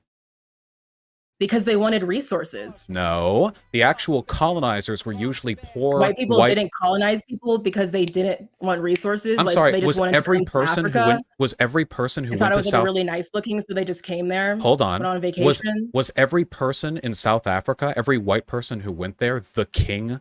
No. Most of them were poor feudal serfs who joined the military because they got nothing more than a bowl of soup and a loaf of bread every I day. just And in the don't understand like why we're stuck. and in the service of their lord's army, they were sent out on a transoceanic a journey to enforce the monarchical will of their king, often at pain of death if they failed to. There were many mutinies. There were plenty of people who killed each other because they weren't willing to or want to do the stuff they ended up being forced to do. So actually, the white people who colonized were just products of the sociological context of where they came from. You could do this forever. No group is more inherently evil than any other group. If you run it back far enough, everyone does bad things because they were put under circumstances that leads to that. So you're not willing to afford that shared ability. White people the socioeconomic power to oppress Black people, and white people still participate in that. And Black people in inner cities kill and menace lots of people with crime. Right, but this is an issue of who has the power. Like, why do Black people commit crime? Why do white people colonize? With the situations of poverty. White people colonized because they wanted more resources, not because they needed more resources. The king? Who do you think got those resources? Every soldier who was sent there? You're doing it again. People are literally profiting off of that land. You're doing it again. Whenever we talk about non-white people, profiting off of that land. Whenever we're talking about non-white people, I'm doing the thing where I'm saying that the white people who colonized places were profiting off of that land. That's what I'm doing. That's what you're getting on me. Do you think the serfs that were sent to colonize South Africa got rich? The thousands of people that got sent over on boats, do you think every single one of them became rich? No, a tiny percentage of the bourgeois or the feudal aristocracy got resources away from the people who live there. Why do you people who? What do you mean? How can you not keep track? I'm talking about people who have colonized countries. All people. Of them? Or the bourgeois, the aristocracy, the people who colonize the countries, the rich people and the poor people who moved there too are profiting off of colonization. Okay, and Black people in the U.S. profit off of crime. The criminals, the Black criminals in the U.S. profit off crime. You are incapable, completely incapable of applying sociological context to white people when you are to, like, non-white people. I do unironically think you're racist. Okay, I know that you think I'm racist. I already talked about it in my video. But what I don't understand is that you can't admit that people who have colonized countries are profiting off of that. And that's a problem. I'm sorry. Hey, I don't understand why you're trying to go hard on me. Chat, at any point during this convo, have I ever said that colonizers haven't profited from colonization? Or is this another point that was made up at some point? Yeah, I didn't think so either. No.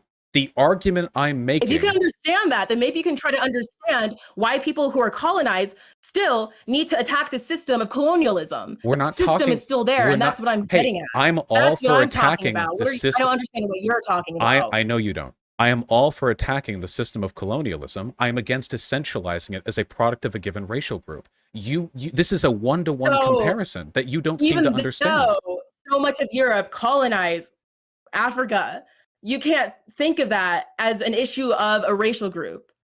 I mean, can you think of Black crime as like an issue of a racial group here in the US? It is demographically like a racial issue. It's an issue of racism, which is caused by white people. Wait, okay, on those terms, yes. Hold on. So in that case, even though Black people are responsible for a disproportionate amount of violent crime in the US, you're willing to say it's not the race, it's the system of racism.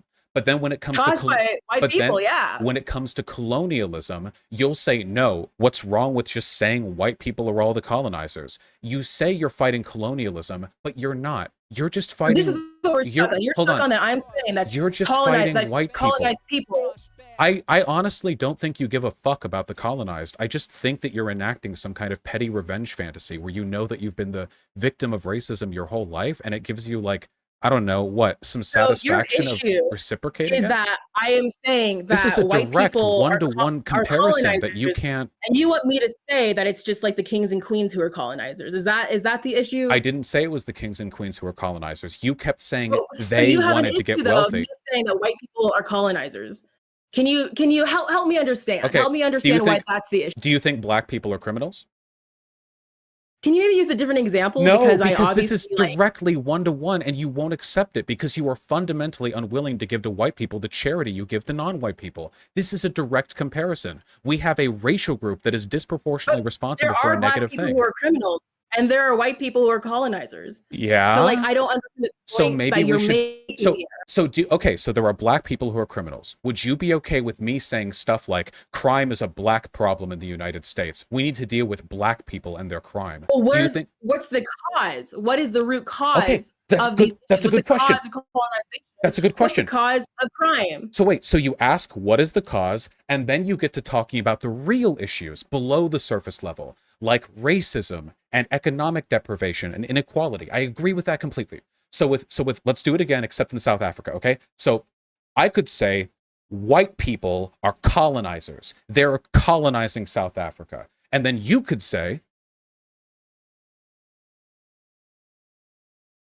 What would I say? the issue is colonization. There are white people, and they are the group of people most responsible for colonization, but not all white people are colonizers. You yourself acknowledged it's possible for a white person to live ethically in South Africa. So maybe we go below the surface level and we talk about the underlying issue, like colonization and the systemic problems that lead to that, which are not, by the way, white people being bad. The systemic problems that led to that, when it happened back in the day, was European colonialism, and before that, an asymmetric distribution of technological development, and before that, you Right. go to the root of feudalism itself.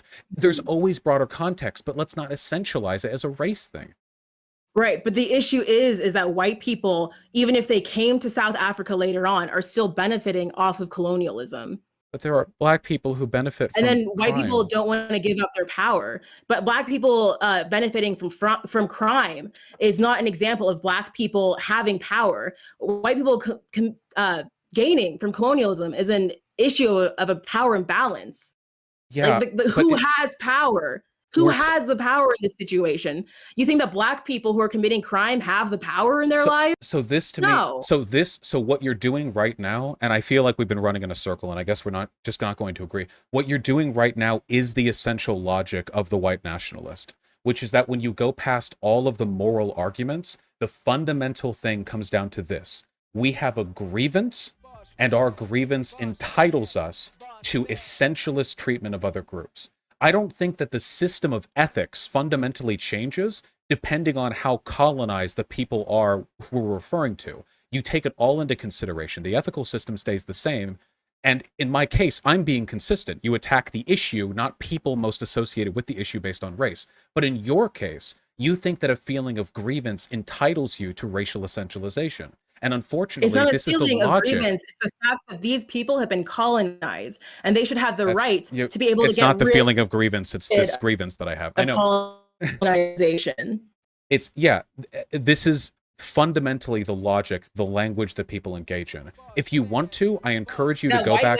white nationalists talk about how colonized people shouldn't be colonized. That's the engagement here. Yes, That's what white people are yes. talking about. White nationalists White literally. nationalists really believe that we should get rid of all the colonization. That's what white Yes. nationalists are. White nationalists tend to be ultra isolationists who argue that the immigration of black and brown people into the US is a form of colonization pushed on us by the Jewish people who have controlled our banks and our government and our culture. They directly I've also use the heard that language. I've also heard white nationalists say that South Africa should be colonized because they believe that black people aren't capable of having their own self-determination. No, every white nationalist that I've ever talked to has bitten the bullet and said Africa for Africans, Europe and America for white people. So, if anything, they would agree with you on that, which is why Marcus Garvey liked the KKK, by the way. I haven't actually heard white nationalists say that. And also, Marcus Garvey didn't like the KKK. Marcus Garvey talked to the KKK and said, "Hey, you don't want us here. We don't want to be here." And that's not the same thing. No, I mean, liked, and we both want to kick black people out of the US. It seems like at least I think that's they, not actually the framing of what happened. What happened is Marcus Garvey was like, and he is a separatist again, which I don't believe in. But Marcus Garvey was like, "Hey, we don't want to be here anymore because living with white people is really hard. You don't want us to be here, so let's help us get out." Did you know That's not the same I recently argued with some neo-Nazis who said that did they actually call out Marcus Garvey? They actually said black separatists were the truest representations of black people. I was talking with Eric Stryker, I think, and James Alsup, formerly a large Nazi YouTuber, and they were arguing that the true representatives of black interest were black separatists because they shared the argument that white and black people were culturally distinct and not capable of living together. So the arguments that white nationalists and black separatists use are identical. The conspiracy theories vary, and the aggrieved and the victors vary. Of course, we're talking about different groups, but the logic is the same. Like the Black Hammers, you there are know? definitely like a lot of black separatists who, again, as we've already said, are anti-Semitic, homophobic, and they definitely do fall along those lines. There's also black separatists who just want to be away from the people who oppress them. Yeah, but if Talk black about people that. want to My leave point is that like if people black people can't want to talk leave the about US, I mean, having their own space, or even like talking about how like things are divided by racial lines without you calling them a segregationist. I think that's really unfair because there actually are people who are segregationist. That's kind of yeah, like the whole point they're of both this thing. segregationists. Like I think Yeah. maybe at the end of the day we can agree that like, okay, mass genocide isn't good. How about that? Like we agree on that. And I But think you that like where we defended it. disagree is there are no, I'm saying that like what the thing that I'm is defending is saying that when people are colonized, sometimes there's violence, sometimes there's civil war. Well, And I'm hold saying on. like maybe that has to happen to Okay, decolonize I'm not. themselves. Wait, we're not talking. You didn't say. Sometimes I there's violence. literally You just said made your point where no. I saw your video. you said you're like, what happened with Hitler? He killed 6 million people. Do you think it'd be right to just kill 6 million people? And I was like, you know what? I actually don't think that's right. But the thing that I'm defending is that there are people who don't want to live with the people who oppress them. And that looks very different when you look at all these different countries that have been colonized. Again, some people have done that peacefully, and that's great. They're able to end I have colonialism nothing peacefully. against And then other anti-colonialism. people, there were civil wars. You know what I'm saying? And Yeah. like people need to have to be able to have the space to figure that out, Yeah, especially colonized people. I understand decolonization can be a bloody And that's the point project. that I'm defending. Well, no, the point that you made was that oppressed people have a right to physically excise the race they associate with their oppressors, if they seize control of a state, which is a form of genocide. Undeniably, a mass deportation of people, at the very least, counts as a cultural genocide. UN definitions vary, which I just don't think is defensible. It is that people should have the right to determine if they want to live with people who have colonized them or not. That's what I and just I think said. there's like a lot of different ways that looks like.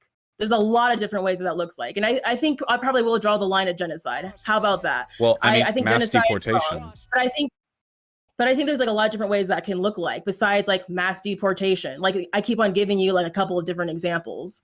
And it's like, those are the examples that I'm talking about. I know, it's just you already defended it, though. You are in the context of South Africa, where there are 6 million well, I'm white not people. defending genocide over here. I'm like, yeah, you know what? That is a lot. You said you Let's defended not their genocide. right to live without their colonizers, which means mass deportation at the least violent, which means genocide. No, again, I said that Kenya got rid of colonization by taking back their farms, for example. They took back their businesses to the point where the people who colonized and didn't have any power, so they left. The whole race left? Like, that's one example. How many of them were there? A lot of them left. It's not a separatist place. I don't know. Let's look up how many people colonized Kenya. Probably a lot.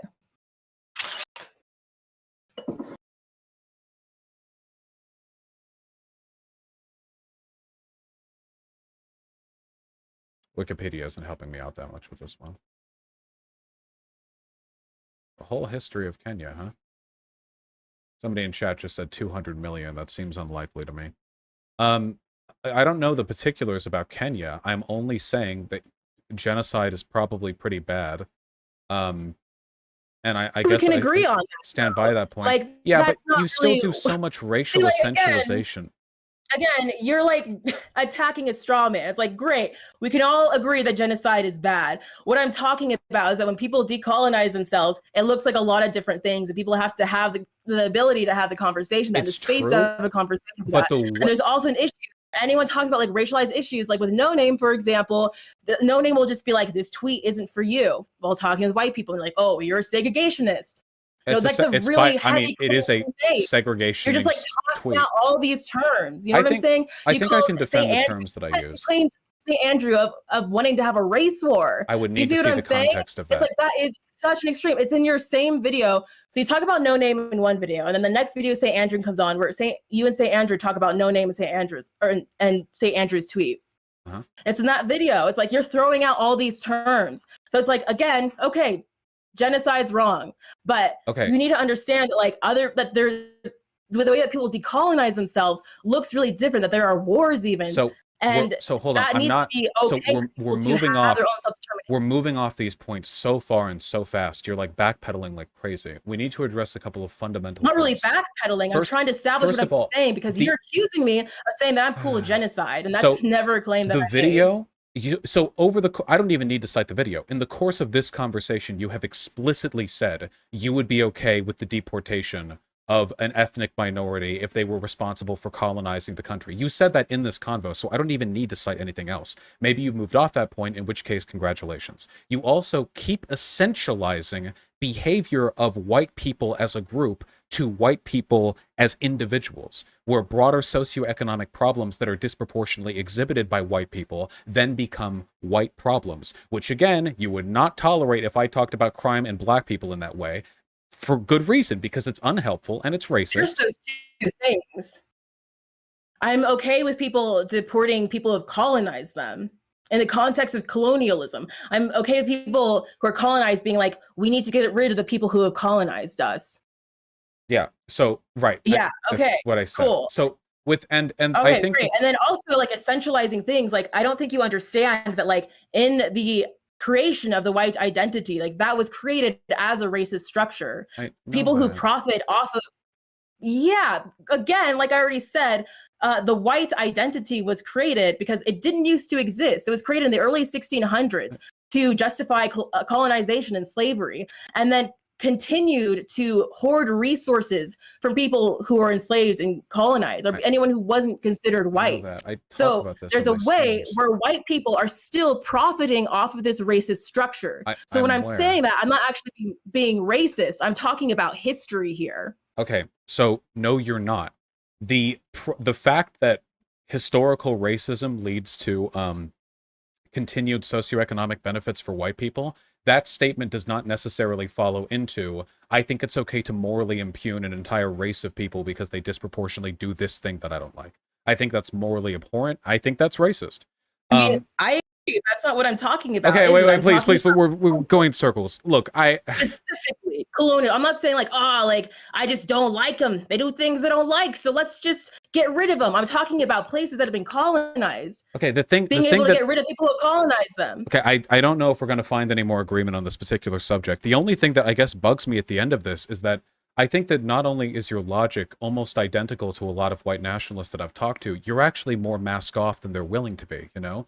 Like, you have receded now. I'm masked off because I am talking about racism here. And so are they. Seem to understand that. You seem to think that when people talk about colonialism and say that, hey, we need to let the people who've been colonized figure out what to do about the people who've colonized them and be able to live without being colonized. You think that's the same thing as white nationalism.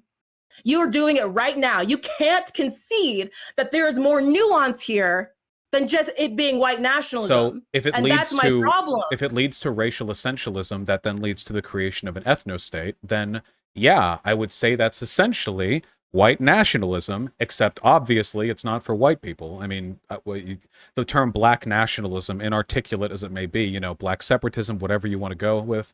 Look, the issue that I have is when I talk to white nationalists, they hide their intentions a lot better than you seem to have. They're usually like cloaked. Wait, please.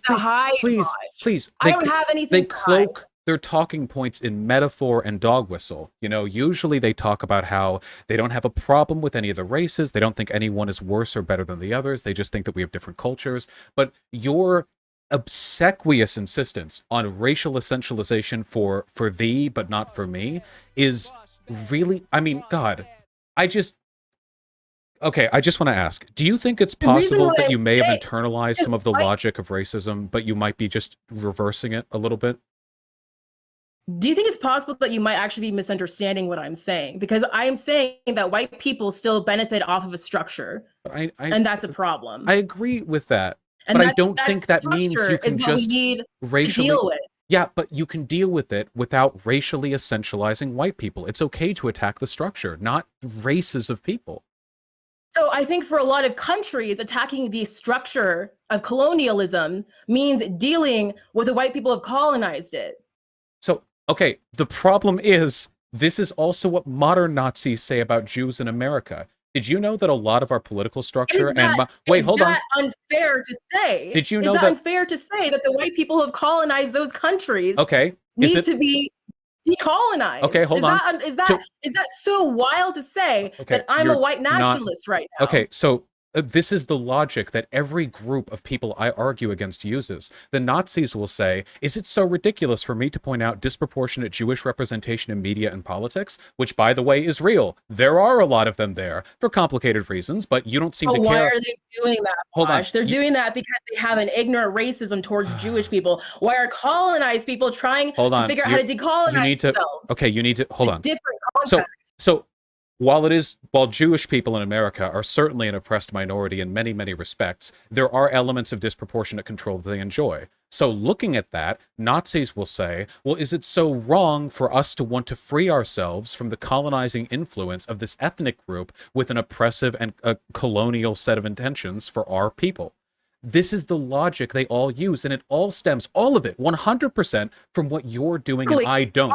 The Are Jewish essentialization of a people racial group. colonizing? Because It's you're the saying that, like, well, white people essentialization. or white I am not nationalists asking you are to be Jewish anti. I am people. not asking you to be pro-colonization. I'm You're asking you to not saying essentialize racial that groups. white nationalists are saying that Jewish people are colonizing people because they own stuff. Is that what's going on? I am telling you, Not your what's going on. sociological There are analysis literally people would who are be colonizing African countries. your American sociological children. analysis would So be that's what's better happening. would be better if you stopped essentializing socioeconomic problems to racial groups, because that is Your the whole logic point every is group that we that hate I'm does. saying that colonizers are white. So you'd prefer it if I said that we need to deal with the white people who are colonizing them, but not all white people are colonizers. So that's what you want me to Just say, and that's talk your about whole point to this. dealing with colonization, because it's not just white people who Who benefit from are it the either. people There are who are black people in colonized? South Africa who benefit from colonization. There are Native Americans here today in America that But benefit who from their oppression. is benefiting from colonialism? That structure was literally created to benefit the white people who are colonizing it. It's not out of character. It's not a misrepresentation to say that this is an issue of white people colonizing people. And I can't believe that this whole debate was about that. Well, What the fuck? so again, What the fuck, Vosh? Like, do you what the think I'm heck? going to But try this is this? the point that you're harping on. I'm going to try This this is it? one more This time. is why we've been talking for like an hour? I'm going to try this one more time. Do you think crime in America is a black problem? Maybe you should try something else. You're not even going to engage. I tried to engage with it several times, and I already think that your point is irrelevant right here. So if you want to try to make it clear, or if you want to use a different example, I'll listen to that. Okay, But again, historically, colonization is done by white people, and historically, to this day, they are still benefiting off of it. So it's not wrong for me to say that colonization is an issue of white people benefiting off of colonial structures. So I'll just end with this, I guess, because I don't know how much farther we're capable of going. Your sociological analysis would get you laughed out of any undergraduate degree, and I can say that with the absolute confidence of a person who didn't get laughed out of my classes. Your analysis is so vanishingly shallow that it leaves out any of the nuances that allow us to meaningfully critique these systems. The fact that not all white people participated in colonization willingly, or knew what they were doing, or that people born to those people aren't the same as people who initially engaged in it, or that they were doing it for benefit of power structures that they were victims of, or any of a million other things. These are all nuances that your desire to essentialize white people completely destroy. I think that you probably are a bit racist, and I think it's a bad look. And I think you would be a much better anti-colonialist if you address those problems, because this is genuinely bad. Wait, did you mute yourself, or are you talking to your own audience?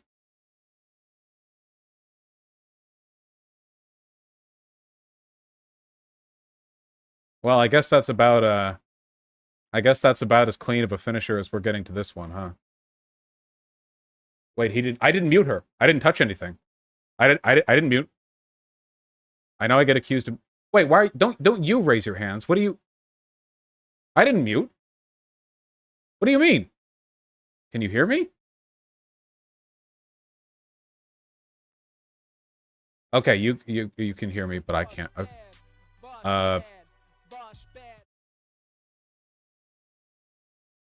Would you like me to call again? Okay, I'll just do that then. Hello? Are we alive? Can you hear? Oh my god. Okay, hello. All right. Hi. Somebody press something. I didn't have my hand on the mouse. I get accused of I needing don't know what something. happens. Okay, look, Whatever. can we just be anti-colonialist without the fucking crazy racial essentialism, if at all possible?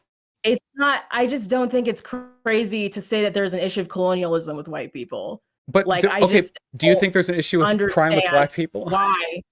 Do you think? I think there's an issue with crime with black people in the sense that black people have been put in really shitty situations because of racism. It's like, I can understand that, like, the white people who have colonized people, it happened because they came from places where kings and queens were trying to profit off of colonialism, and that those people are kind of just puppets in that instance. And at the same time, there's white people, those very white people are still benefiting off of colonialism, and that's continued to this day, and that's still a problem. I feel like your moral philosophy just boils down to, if white people are at fault, go ham, and if non-white people are at fault, roll back to sociological explanations until white people are at fault, you know? That's really not what it is, and that's misrepresentation thing. I'm talking about colonialism, and I think what colonialism is horrible. It's like literally taking the power away from people. It's taking their land away. It's destroying their culture. It's trying to make them assimilate into a whiter culture, and that's a problem. Colonialism is horrible. It destroys like thousands and thousands and thousands and thousands of years of people's history. So it's kind of a big deal. And so what I'm saying is that people who are colonized need to figure out how to have their own self-determination again, because that's been taken away. None of this has anything to do with racial essentialization. Okay, I know. You can keep running back to the colonization bad thing. It just doesn't mean much, because I completely agree with you and have never disagreed with that point. I'm saying you're a worse you're just anti-colonialist. mad because I'm saying that I'm saying that white people are colonists, and you want me to say that, like, the white people who are colonists are colonists. No, I'm just okay. No, it's fine. You can phrase this as like I don't know, Whitey upset that he learns white people did bad things or whatever. I just think that your analysis is really, really shallow, and it's hurting your ability to understand these problems, you know? Well, I could say the same for you. But my argument is we shouldn't essentialize. That's the... Or maybe Tanzania. What am I essentializing, though? What am I essentializing when I say that colonialism is an issue of white people colonizing things? This isn't to say that other people can't colonize people. I mean, there's been a colonization from multiple different people, but I think when you're looking at the global stage of the main issues of colonialism that we're dealing with today, so much of it is from Europeans. And hey, you know, there are other bad things that are disproportionately done by other racial groups too. But thankfully, I like to look underneath the hood and think about the broder socioeconomic issue. Yeah, I'm not saying that there's not. I just don't understand why you're upset at me for saying. My cat is mad. Hold on, my cat is the actual upset. Pigeon, go, be free, go. Ron. All right, we freed the. Okay, yeah,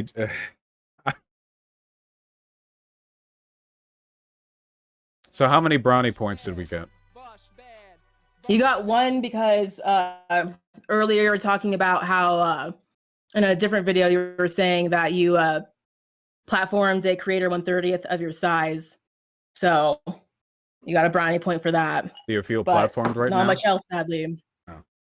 Well, I guess we'll both fight colonialism in our own ways, you know? I guess so. All right, well. Do you want to shout yourself out? Not really. There were some things that you said in the last video. Can I ask about, or are you just ready to move on? Oh, no, you can hit it up. Yeah, okay. Yeah, let's run it through. Okay, so I guess we're moving on from that point. There's just like a few things in my video that you had said, or when you were reacting to the last one. One thing that you said was that it was like Weasley that I defined listening as understanding. I don't understand why you thought that was Weasley, because I said this in my first video, but you had skipped that part. Yeah, I just don't really know why that's Weasley. I think I don't remember the specific context, but I think a lot of people say like listen to X group, and what they actually mean is dogmatically agree with X group. You know, God Right. knows And that's I made happened to sure me to a make million that times. distinction in like the first video, and like you skipped it. So it's like, yeah, Well, it's not what I was it's a saying. good video. I apologize for missing that part. Okay. The next thing is, so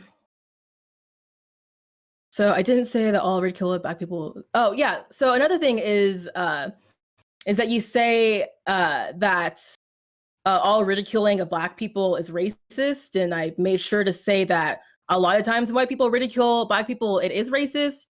But I didn't say that like you can't just ever like make a joke about black people. I think it probably is racist, but I'm sure there's exceptions, and that's why I made sure to use the words usually. Um, it felt like from the context of the video, you were. It seemed like you were making the argument that, for the most part, like pretty much any ridiculing that you would do of a black person would be racist. I don't I know. think I said usually because I think a lot of times when white people ridicule black people, it usually is racist. But I'm sure there's some sort of exception. I can't really think of one off the top of my I head. don't actually remember you saying usually, but you might have. Yeah, you probably I did. definitely did. Yeah, I mean, because it's pretty ridiculous to say that every instance of ridiculing a black person would be would be racist.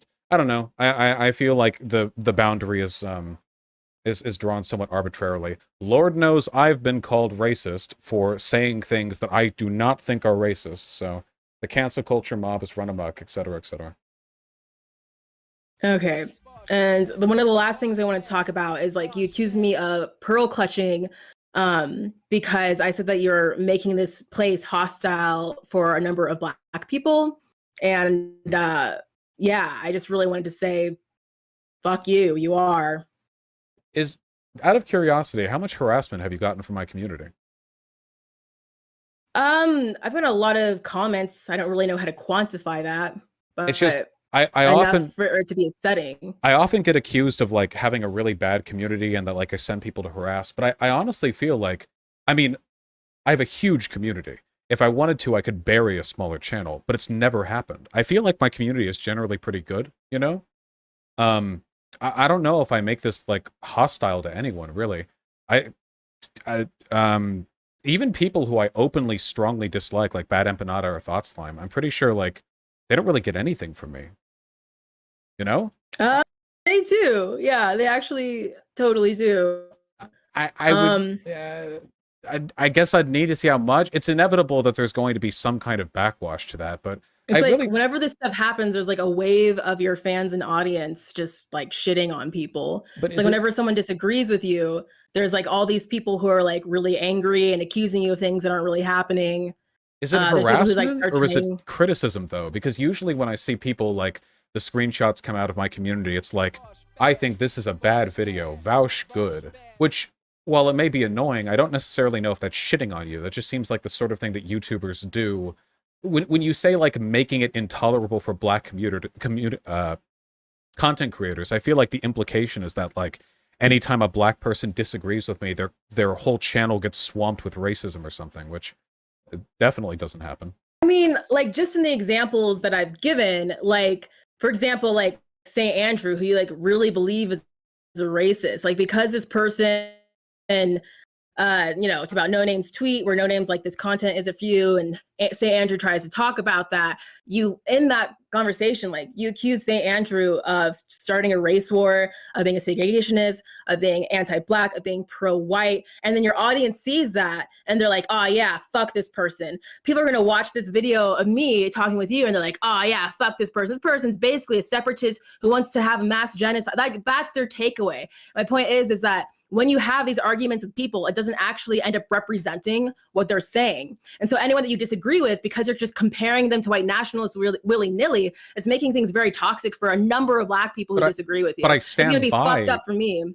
Well, then maybe I don't know. Like that's kind of on them if they have opinions so odious that it leads to like people getting mad at them. I don't know. Like, does that mean that like if black people have like bad opinions, I can't disagree with them because that's me harassing them for their opinions? I don't know how to handle But that. I don't think they're just like bad opinions. Like, you just literally can't help but compare these things to white nationalism. I Like, do you I think think see it's what a is a bit of a salient. problem? I think it's a salient criticism. I mean, it's not like I just go after like black people. I argue with people. Most of the people I argue with are white, of course, because I mostly argue with American conservatives. I don't think it's like me making the space inhospitable to black people. I just think that people who disagree with me usually end up feeling bad about it because I'm a larger platform, so any disagreement that comes from my direction is going to be felt disproportionately. But I can't just not Right. criticize But people. it's like literally when I talk about black people having their own self-determination. Okay, but You compared me to Hitler. that is You know what I'm saying? explicitly the line that white nationalists use. So that doesn't differentiate you from them at all. The Right. devil's But in the even though I'm like, details. okay, genocide like shouldn't happen, but people should figure out how to get rid of their colonizers, get rid of colonialism, and they need to like have that conversation and figure out what that is, and it's look different for every place. You can't have that conversation without comparing me to Hitler. No, You know what I'm saying? I You can literally have. called St. Andrew, accused him of having a race war. You accused Noname of being a segregationist because all she said was this tweet isn't for white people. You know what I'm I saying? Like do those are disagree. such extremes. I do disagree with the language of her tweet. I don't remember the stuff with St. Andrew. You can disagree without comparing these people to white nationalists. That's what I'm But saying. what if I Because think they're black like people are white talking about this nationalists? stuff. I don't have a problem with talking about it. Your Maybe if you video and this understood what discussion these things confirmed my were. fears that you believe in things that I think are horrendously unethical. I think my criticisms here are salient. I don't think these are spurious accusations that I made without thought. I spent the first year and a half of me doing this type of content without ever even thinking about black separatists. But then I noticed some patterns. Like, what was that guy, Nick Cannon? Was he the guy who went off on that? And then there was that other one. Was it Tariq Nasheed? There were some patterns that I noticed where people, black people, would express pro-black talking points with language that mirrored the rhetoric and the logic of white nationalists. And I saw people agreeing with them. And then I saw some other people kind of not agreeing, but maybe kind of defending them a little bit, you know? Sure. And like you can disagree with that, but you just maybe need to like understand what these things are before like making a video about them. But I think I do. The video I that know you you saw, think you do. Like we're the just talking about video, like colonialism and like even when I'm talking about like people like having the autonomy to get rid of colonialism, like there's all these different situations of what that looks like. And then your point is that I'm like Hitler. You know what I'm saying? Like I that's a huge leap. I But for don't think you, it's that's a not. But I summary. think you need to actually understand about like what colonial looks like. Like learn about countries that have Is decolonized that themselves. what Learn about you've what that got looks out like. of There's like a this? bunch of But I'm yes. anti-colonial. I've agreed with that the entire time. But this whole time you've tried to paint me as someone who's cool with genocide. You know what I'm saying? We're stuck in that for most of the debate. Over the course of this conversation, there are two things that you kept doing and continue to do. One of them is that you said that oppressed peoples have a moral right, if they choose to excise people of different races if those were colonizers. That is a form of genocide. You said that explicitly. You can't back out of that. And secondly, you continue to essentialize socioeconomic trends to white people if they're the ones disproportionately committing it, which I think hinders your analysis. Those are two things you do, and I think that a lot of white nationalists do exactly those two things as well. In fact, that logic, those are like the two foundations of ethno-state creation. So that's the problem that I have, you know? And I don't think that's a spurious comparison. I think that it's fair. I wish that you would, at the very least, understand why I believe that, as opposed to strawmanning me and framing me as someone who's so wildly ignorant and like triggered by the sight of black people that I just freak out and start making like random accusations, because I don't think that's descriptive of this. Okay, but the first part, it's like I think like mass just like killing people, like having it like a literal genocide. I'm like, yeah, that would be messed up. But then me just saying like there might have to be a time where people get rid of the people who are colonized. Like that's not the same. It's just like having like a mass genocide. Well, like, you know, getting rid of is a very wide term that can be applied in a number of ways. Example, like again, I gave the example of Kenya, who are like able to get rid of their colonizers. But I explicitly asked you about the mass deportation of the 6 million white people in South Africa, and you said that it was the right of black South Africans to do that. You're saying that they have a right to commit a genocide. That's a pro-genocide stance as far as I'm concerned. I think they have the right to at least figure out if they want the colonizers to be there or not, and like how to do that process. But yeah. Well, I mean, I really, I take issue with the idea that me being opposed to ethno-states means that I'm like toxic towards black content But it's creators not and just like you being oppressed to ethno-states, because I think for me, like, even if like people got rid of um like the white South Africans in South Africa, I think there's like ways that could happen that would be really messed up. But I do think it's for the Black South Africans to figure out like how to do that in general. I guess I will say that there are some lines that definitely can be crossed, but that's not even just what I'm saying. Like what I'm saying is that like people who just disagree with you can't help but compare them to white nationalists, well, and I that's a huge issue that only I if they take. sound like white nationalists. I disagree with lots of people who I don't call white nationalists. I try But to like you were saying that even it out. Noname is a segregationist just because Noname said that this tweet isn't for white people. But I have defended the language that I've used, but I do not think that means that this is just something I throw at all black people. I've explained the logic behind why I've said what I've said. You can think that it's hyperbolic if you want, but I think that the logic is consistent and follows a strong through line, and I stand by it. It does scare me a little bit when I see stuff like this from people who purport to be on the left, because it makes me worry sometimes that the conservative stereotype of anti-racism is alive in some people, that some people are driven principally by resentment, not a desire to make things equal, but rather a desire to take out the historical pain of oppression on the oppressor group. And I see that in the way you insist on essentializing problems to white people, because I don't see any reason to do that besides emotional bias. It seems like a hole in an otherwise consistent analysis that is driven by resentment. And Like that makes me worry. when you're saying that I'm like essentializing all problems to white people, what I'm saying is that white people profit off of colonialism, and that's like not an untrue statement. And I'm saying that that issue needs to be dealt with. I'm not saying that like every white person like wants, even actively wants to colonize people. I'm just saying that there is an issue where white people are still profit You off. Like said the that's why I white even gave people the in example. South That's why I gave Africa the were example of my colonizers. dad, who is still able to profit off of racism as a white person. Yeah, somebody in my chat makes a good point. I mean, you also profit off colonialism. You are American, I assume.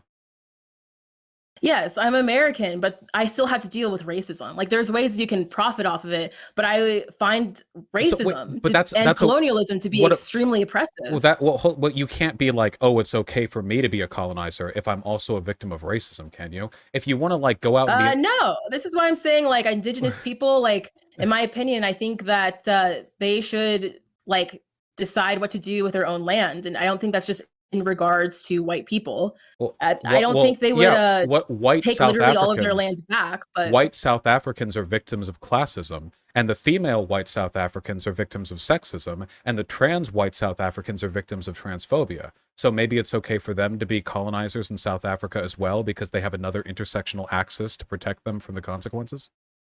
I think that's up to South Africans to figure out what to do with people who have colonized them, Maybe they to should figure figure out what out to do how with to you decolonize themselves. because you're a I mean, I'm not colonizer in too, South right? Africa. No, but I whoa, think I think col indigenous people definitely have the right to figure out what to do with no, me. the whole third world. After all, we're all participating in the colonization of the developing world, right? Maybe like the 2 or 3 billion people that we get all of our material resources from should get to decide what to do with the rest of us, since our colonization doesn't just end at the border, does it? It's not like you can only be a colonizer if you're physically in the land that's being colonized, right? You and I both economically benefit tremendously from America's exploitation of the rest of the world.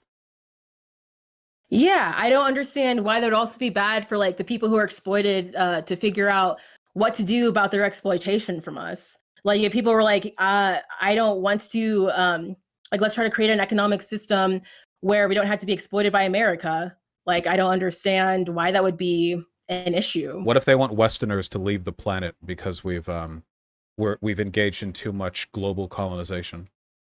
Well, I think that issue is different because they're being exploited by us, but we're not actually like colonizing in the sense where we're like pushing those people out of their land. Well, I think we're my pushing them issue out with of developed land colonization, with sweatshops and factories, and we're doing it through an right? So I economic think system we like benefit from. their autonomy and like self determination to be like, well, how do we get rid of colonial structures in here? Like, how do we get rid of like all these structures that like feed money back to America while we make nothing?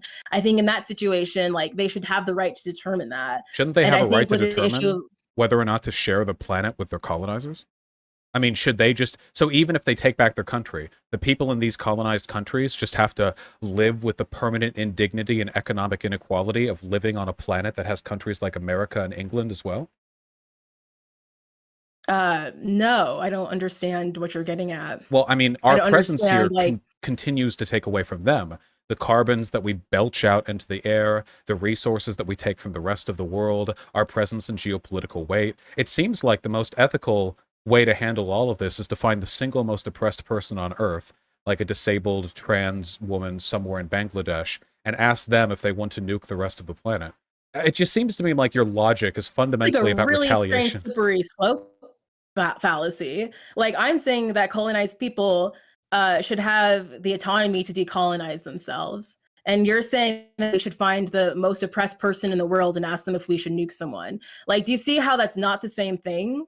I mean, you're saying that oppressed people have a right to excise millions of people from their country, but borders are arbitrary. We all live on a planet, don't we? I mean, does it have to stop at the border? Why should national inheritance be the limit of the retribution the oppressed have the right to inflict upon their historical oppressors? I'm not talking about retribution. I'm talking about how to get rid of a colonial problem, and that's really different. Would America stop being a colonial problem if our businesses just got out of those countries? No, we'd still be a huge problem, wouldn't we? It seems like we pose an existential threat to the oppressed colonized people of the world, one which they would perhaps have almost unlimited legitimacy in ridding themselves of. I think that there is a lot to be said for the power dynamics in other countries. Like, I don't really think one country should have enough power to determine how the rest of the world lives. So I think dismantling that power is really important. How do you I don't think that dismantle that means power? like,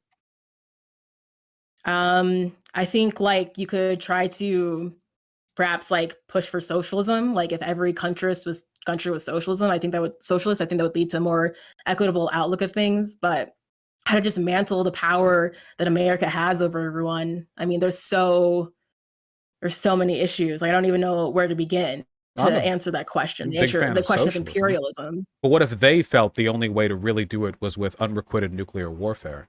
You can make an argument for that. The damage that would be done to the planet through nuclear winter would at least Right. temporarily What I'm not counteract some of the saying, climate change. I think we already went over this. Like, I'm not saying that there should be mass genocide. I'm just saying that like there needs to be a way to remove the colonists if people want to remove the colonists who have been colonized. From the planet? No, just from being in the country that they've colonized. Like if people who are colonized are like, I don't want to live with the people who have colonized me, then I think they need to figure out how to remove the people who have colonized them if they want to. But America colonized the world, so shouldn't the logic extend transnationally? I think the people who have been colonized should be able to just decide if they want to get rid of people who have colonized them or not. And I think to the extent where they have their own autonomy again. Well, Like sure, I think but that's what this all comes down to is like people need to have their own autonomy no, no, and self-determination and people don't.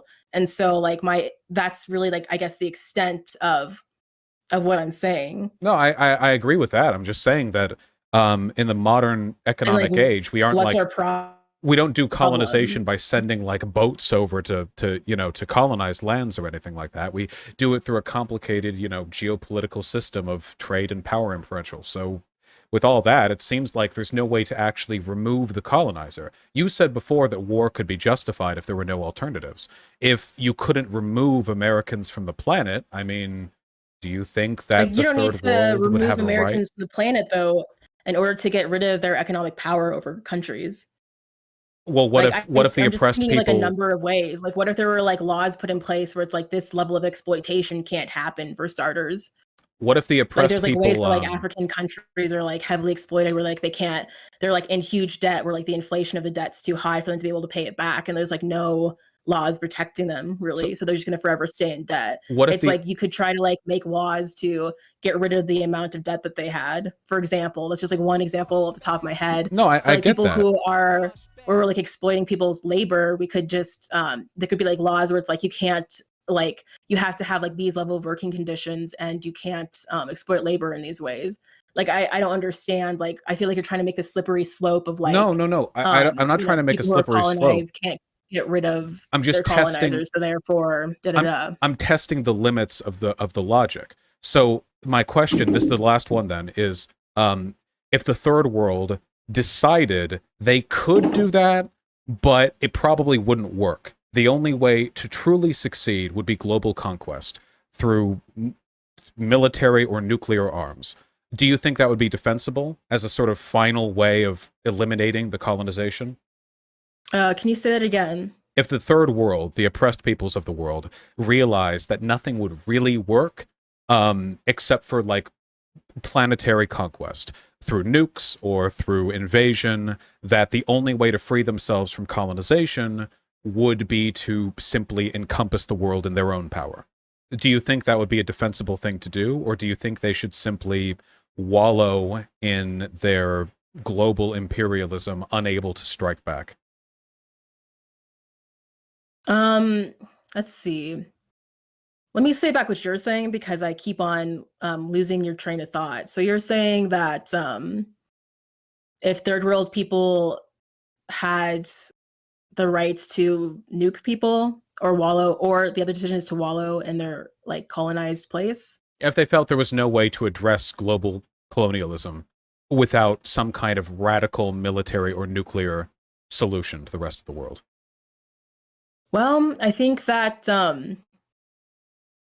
I just think I don't really see that happening because it's like there's like an impractical thing about like nuking people or like starting a war of But what if nuking they people. could? You know? If they could, I think that would be bad because again, like nuking entire countries like kind of affects the rest of the world. It's killing a lot of people. I don't really think that addresses like the issue of colonialism. It's just like obliterating people. And I think what I'm saying is like insofar of the addressing of colonialism, people should have the right to deal with that. And that's really all I'm saying. But not through like nuclear retaliation. I think nuclear retaliation just wouldn't be a good idea because there's just wipes out like entire places. It kills like entire populations. But if it worked, I mean, if it was an effective way of ending the global colonization. What scenario would it be like an effective way of ending colonization? Like, I don't even know if that place would be inhabitable by other people if they like wouldn't be came able to back colonize, though. Yeah. Okay. I think maybe what you're saying is that I think you're maybe thinking that I'm saying that like colonized people should just be able to do whatever they want, even if it means nuking people. I think I'm saying deporting like white ending people, colonization. I think deporting white people from South Africa is the nuclear option. There are 6 million whites in South Africa, not America, which is significantly more people than the number that we killed in Hiroshima and Nagasaki. It seems to me like if you're willing to accept that you should act against colonialism up to a point, but past a certain point, the ethics of it grow worse than than whatever benefits you could accrue through decolonization, then I would say, following that assumption, you could never argue ethically for an ethno-state. That it would always be an unjustifiable extreme. That there are always ways to address colonization without going as far as excluding an entire racial group, you know? I don't necessarily think so. Like there are people like I don't understand like why you couldn't have like a certain space where it's like Black people live there and Black people are like, we only want to live here because we want to stay away from people who've oppressed us. Oh, well, like I don't understand. Like there are places that already have most Black people. And I don't know why you can't just be like, okay, this is going to be like a Black like area that's like a safe haven for Black people. But I do think I will like say that like, yeah, I guess that's an ethno-state. I don't think this is what I mean about you being less mask on than white nationalists. They're usually not willing to just right. Like that. I said in my video, there's a difference between people who are like, I want to be in my own state because I'm oppressed by people versus people who are like, well, these people are inferior and need to be ruled over by people. Like, I think there are people who want, I think there are separatists who are really bad people who are, again, they're sexist and But I homophobic and think what you're anti-Semitic. And then I think there's wait, people who just want to get away from the people who I oppress would, them. I just And personally, I think what you're saying is worse than any of those things. I think a person who says ethno-states are okay is on a much worse level than your average anti-Semite, sexist, racist, transphobe, whatever. Ethno-states are the most destructive creation, like, that has ever been born of man. More harm has been created as a product of ethno-states than possibly any other socio-political construct to have ever existed. Whether the people who construct them are the oppressed or the oppressor, white or black, whatever. This is like, these are like the absolute evil of human organization. And the idea that black people's lives are going to be better, you can argue logistics on this. No part of America is going to be given over to black people. Do you move to Africa, where no country is better in total than America is in terms of socioeconomic achievement? Probably not. So what are we talking about then? Wouldn't it not, I don't know. Are black people in Africa safe? It seems like they're not, because they die more than black people do over here. I don't think that you make yourself safe by removing yourself from other racial groups. It seems like what makes you safe is I a bunch of mean, socioeconomic stuff that doesn't get fixed with ethno-states.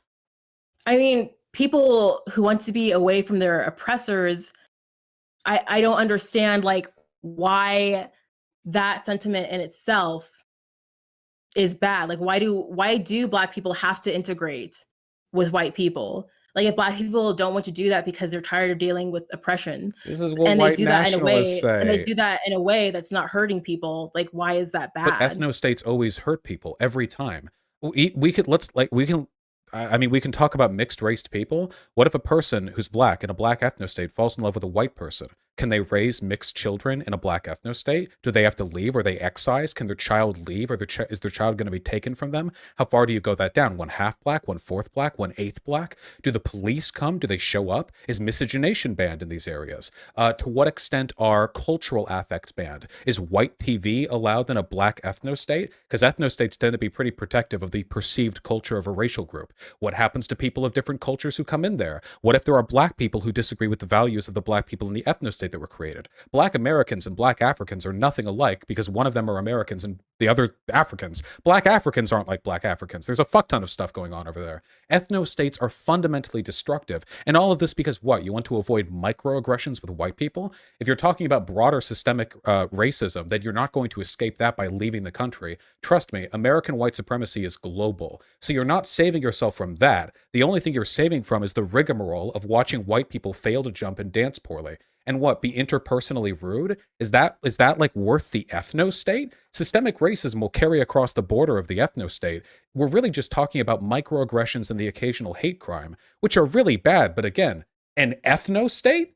I mean, that just seems like such an incredible,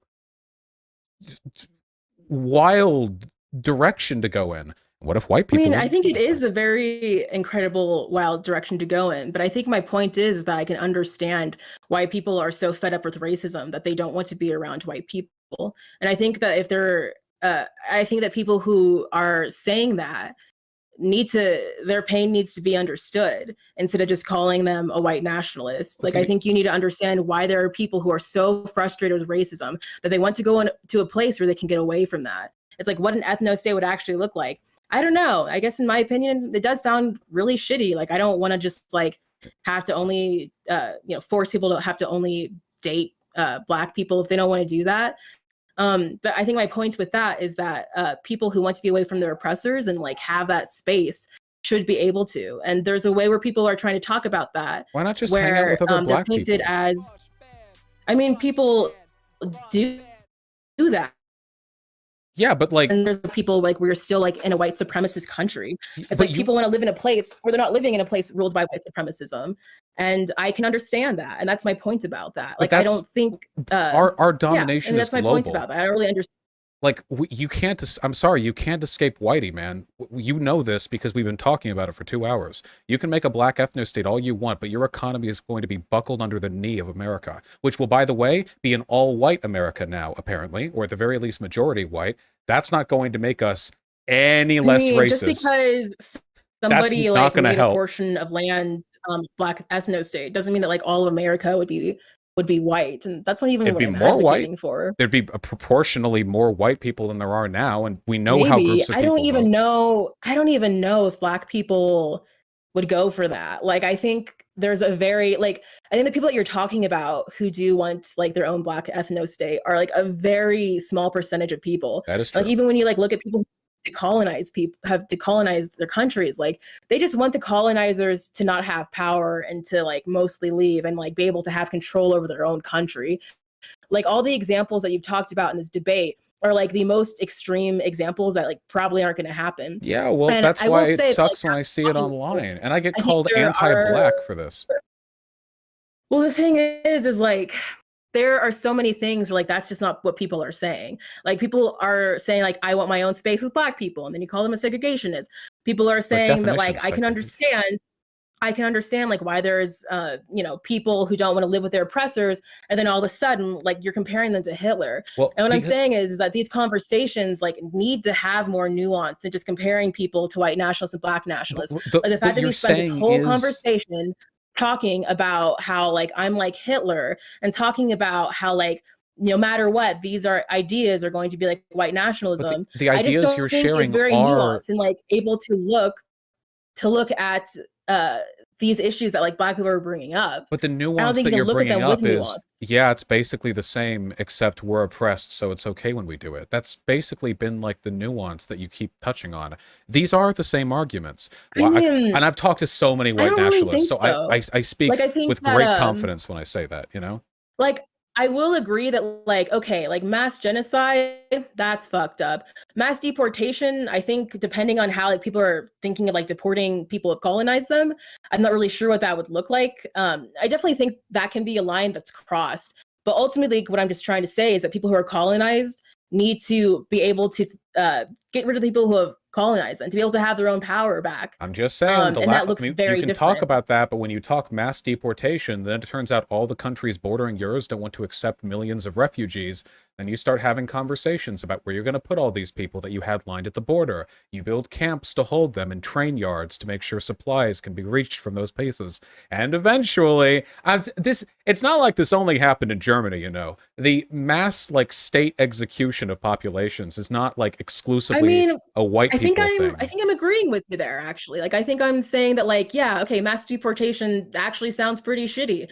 But there are a number of examples where people have gotten rid of the people who have colonized them and it wasn't that. And like I don't even know if there's an example of that because I don't think colonized people want to do that. Colonized people just want to have their own autonomy again. And what I'm saying is that when people talk about having their own autonomy, that the immediately example that it goes to is that they're white nationalists and like that's my issue is like people can't talk if about if this stuff. Like what if does the it look like to autonomy colonize your country without looking like white if the nationalism? autonomy that you mean is autonomy from people of other races, then I will say that, yeah. If the autonomy you mean is, I think the people who live in this country should control this country, then that's fine. That's democracy. I'm not going to complain about that. And that's the language of anti-apartheid movements that took place back in South Africa as well, you know? As I understood it, Mandela wasn't going up there and talking about how they need to get all the whites out. They were talking about how they need to make the country equitable and the laws need to be even and fair and people who live here should have like control over their country and so on and so on. I think that's fine. I will never disagree with that. But sometimes the language of people's liberation and the language of racial separatism overlap. And then uh, well, sometimes it trends in a more yikesy direction. I mean, I can see that. Like again, when I think of like the black nationalists who are anti-Semitic, I'm like, yikes, that's really messed up, and you need to stop thinking that way. What about But when they're then there's people anti-white? when people are anti-white, like I don't again like whiteness itself. Like I've said, like the white racial identity is constructed specifically as a caste system. What about like white So people it's like though? when I say that I'm anti-white, like that's what I'm saying that I'm against. I think like white people as individuals, um, I've met like I mean, I think people in general are really beautiful and incredible. And yeah, so but I think like we need to be critical of what the white racial identity is, the history of it, and what it entails. You'd say you know a And you few of the think good that's ones? No, No, no, no.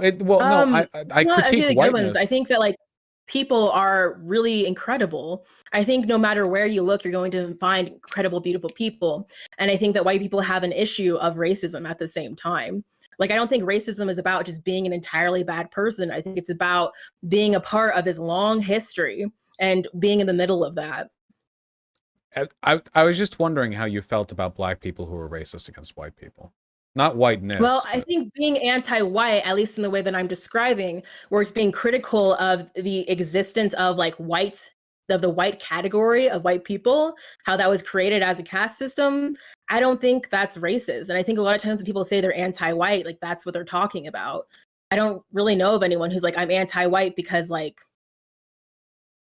white people are just like inherently bad. Like you people are never talking seen about like any a history of racism. like white devil rhetoric, or like black people whose critiques of white people extend a little bit beyond systemic and a little more interpersonal, that kind of stuff. I mean, I've seen the white devil stuff. I think people again are still talking about like years of systemic racism. Like I think when you get down to it and you like crack open like why are people saying this? It goes down to years of systemic racism and that's what is being talked about. Uh, I think it's like unfair to be like that's not it. You know what I'm saying? well, no, I just don't think that the context behind why a person is racist like makes it okay, really. But again, like, why are white people You racist? don't think it's Well, okay for black people to be mad at white people for being racist because you think that's racist? you can be mad at racists and you can acknowledge that a lot of white people are racist and you can critique whiteness. But if you dislike white people because they're white, then I'd say that's pretty racist, you know? I don't think people dislike white people because they're white. I think people dislike white people because so many white people have an issue with racism. And then when you find out that they don't, it's actually a surprise. Would you say a lot of conservatives aren't racist? They just have a problem with black culture, but they know like they have some good black friends. So like it's not black people. It's like, you know, they just have like a crime problem and trying to work with that. No, I wouldn't say that. All right. I wouldn't either. I think it's kind of weird to judge members of a racial group based on characteristics you ascribe You to the think whole. it's weird for black people to think that if you're white, you're probably going to have an issue with racism. Like you think that's weird. Look, whatever decision you want to make, by definition, seeing of a person of a given race and judging them based on like conditions you associate with that group is racist. Like if a person was walking through Detroit and saw a black guy and crossed the street because of it, you could argue there's a legitimate reason for that bias, but it's still racist, right? You know?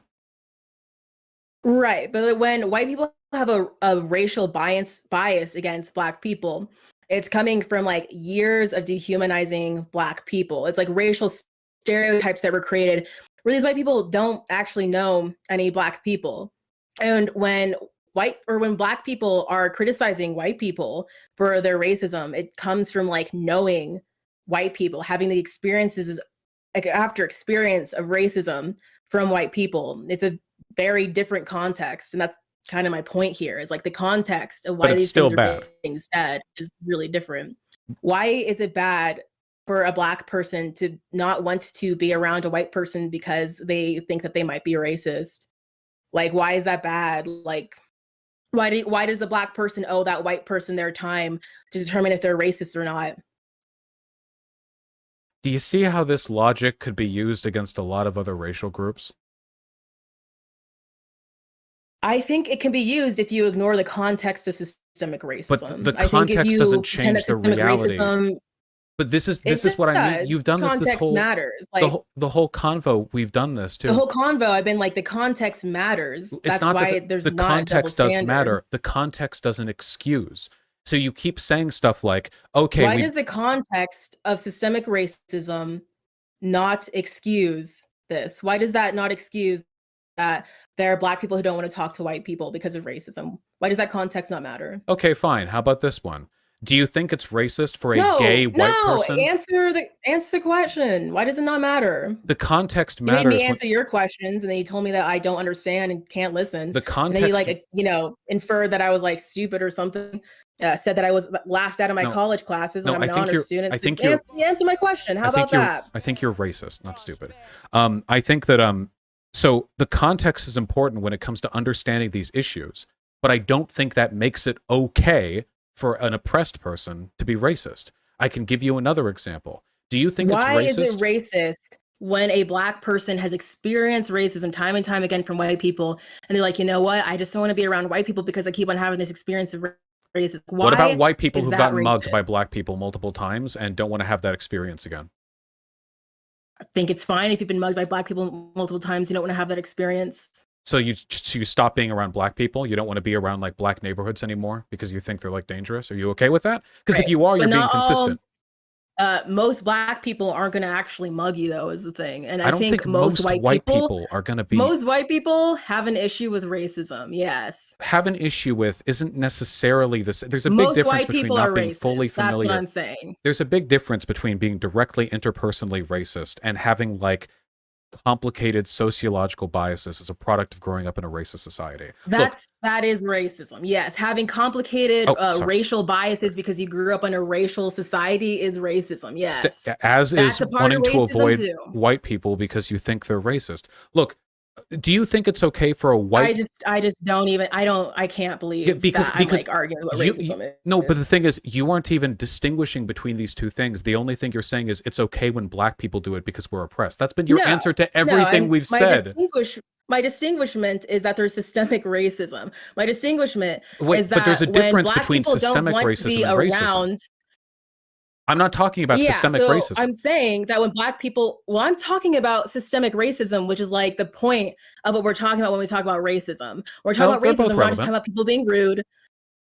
Well, you can, Systemic racism, I would argue, is a lot more relevant than just but I'm people just talking being about annoyed the with white people. interpersonal racism of bias against people because they belong to groups. Look, here's a question, okay? What about a white gay person? Do you think it's okay for a white gay man to not want to be around black people? Generally, yeah. Maybe if there was a good example that I could think of, but it's probably racist. I don't really know the context, but probably. Well, you don't think it's, why would it be racist? Black people are more homophobic than white people by a pretty significant amount. So maybe they've had experiences Good growing point. up where they're called like a pansy by black guys, and now their bias is a product of a lifetime of oppression.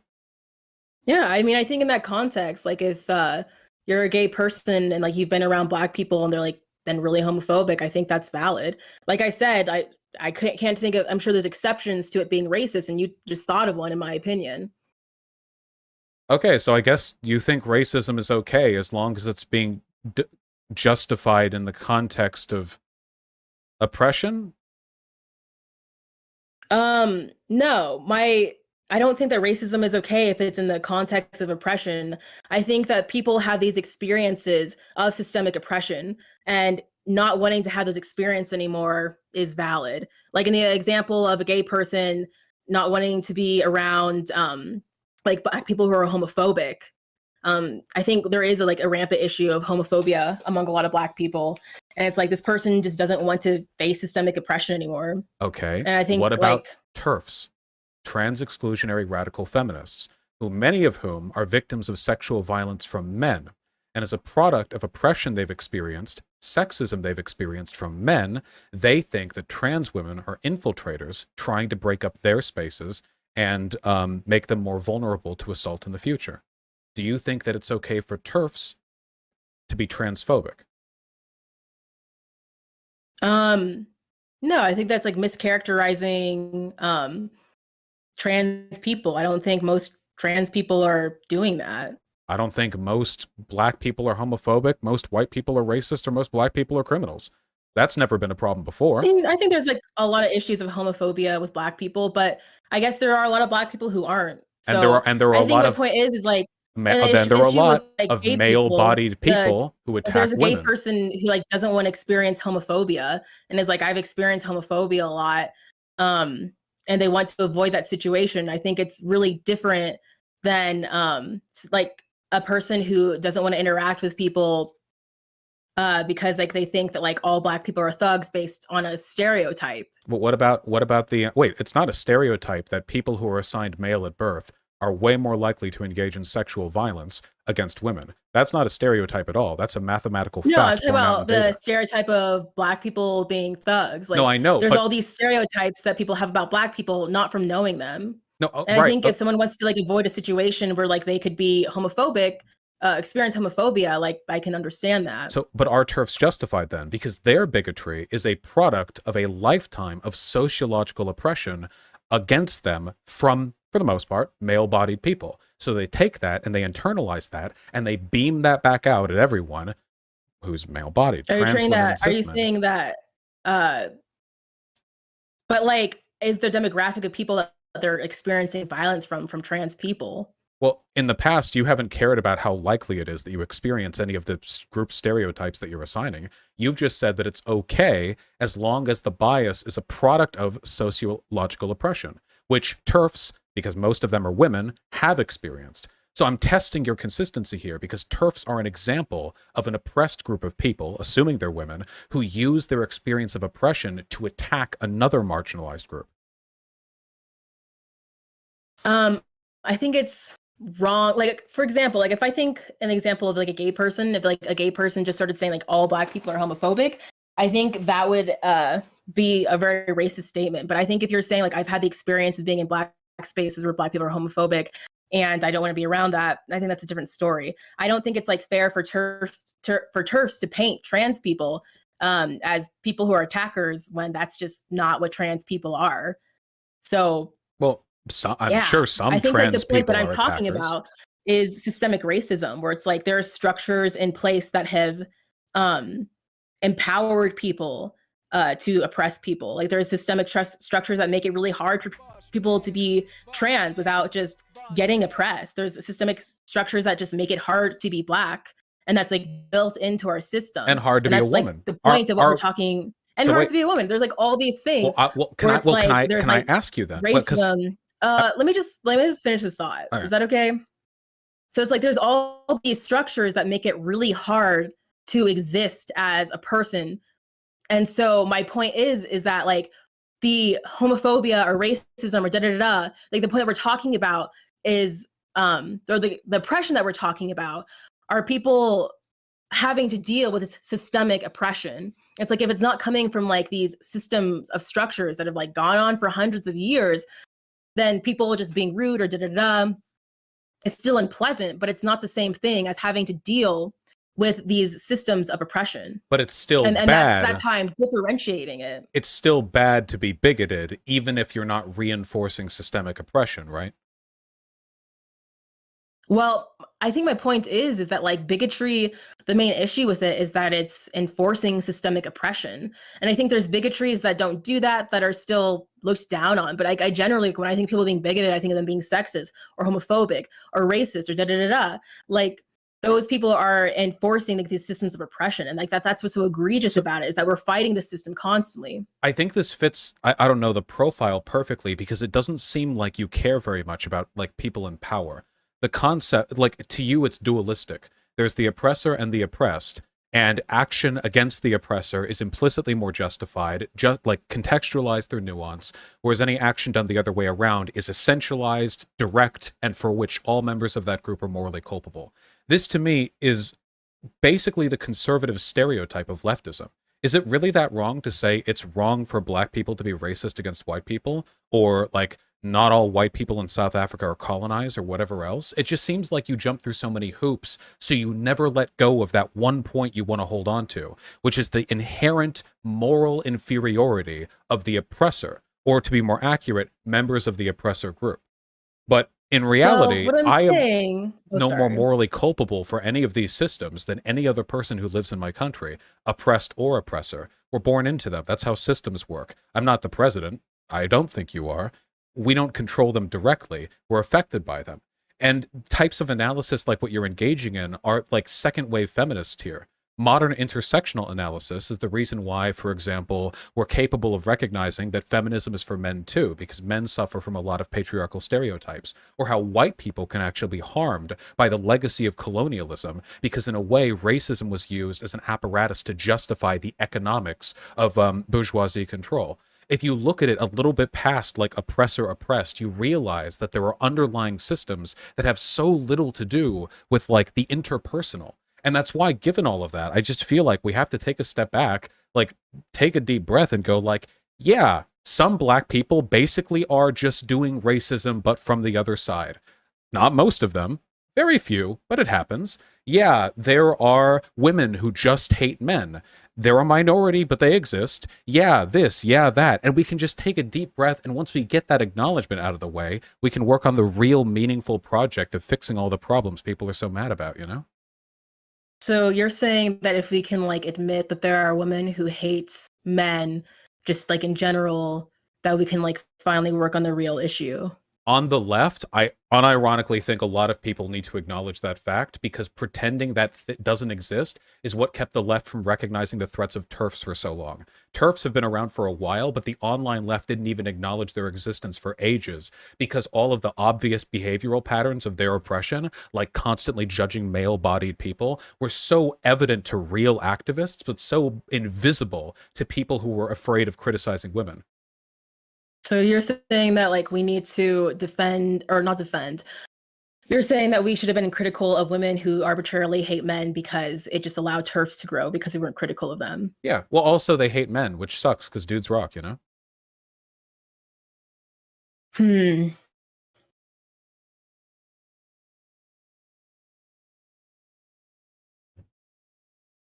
So like basically if we had just criticized women who arbitrarily hate men, then TERFs wouldn't be a thing.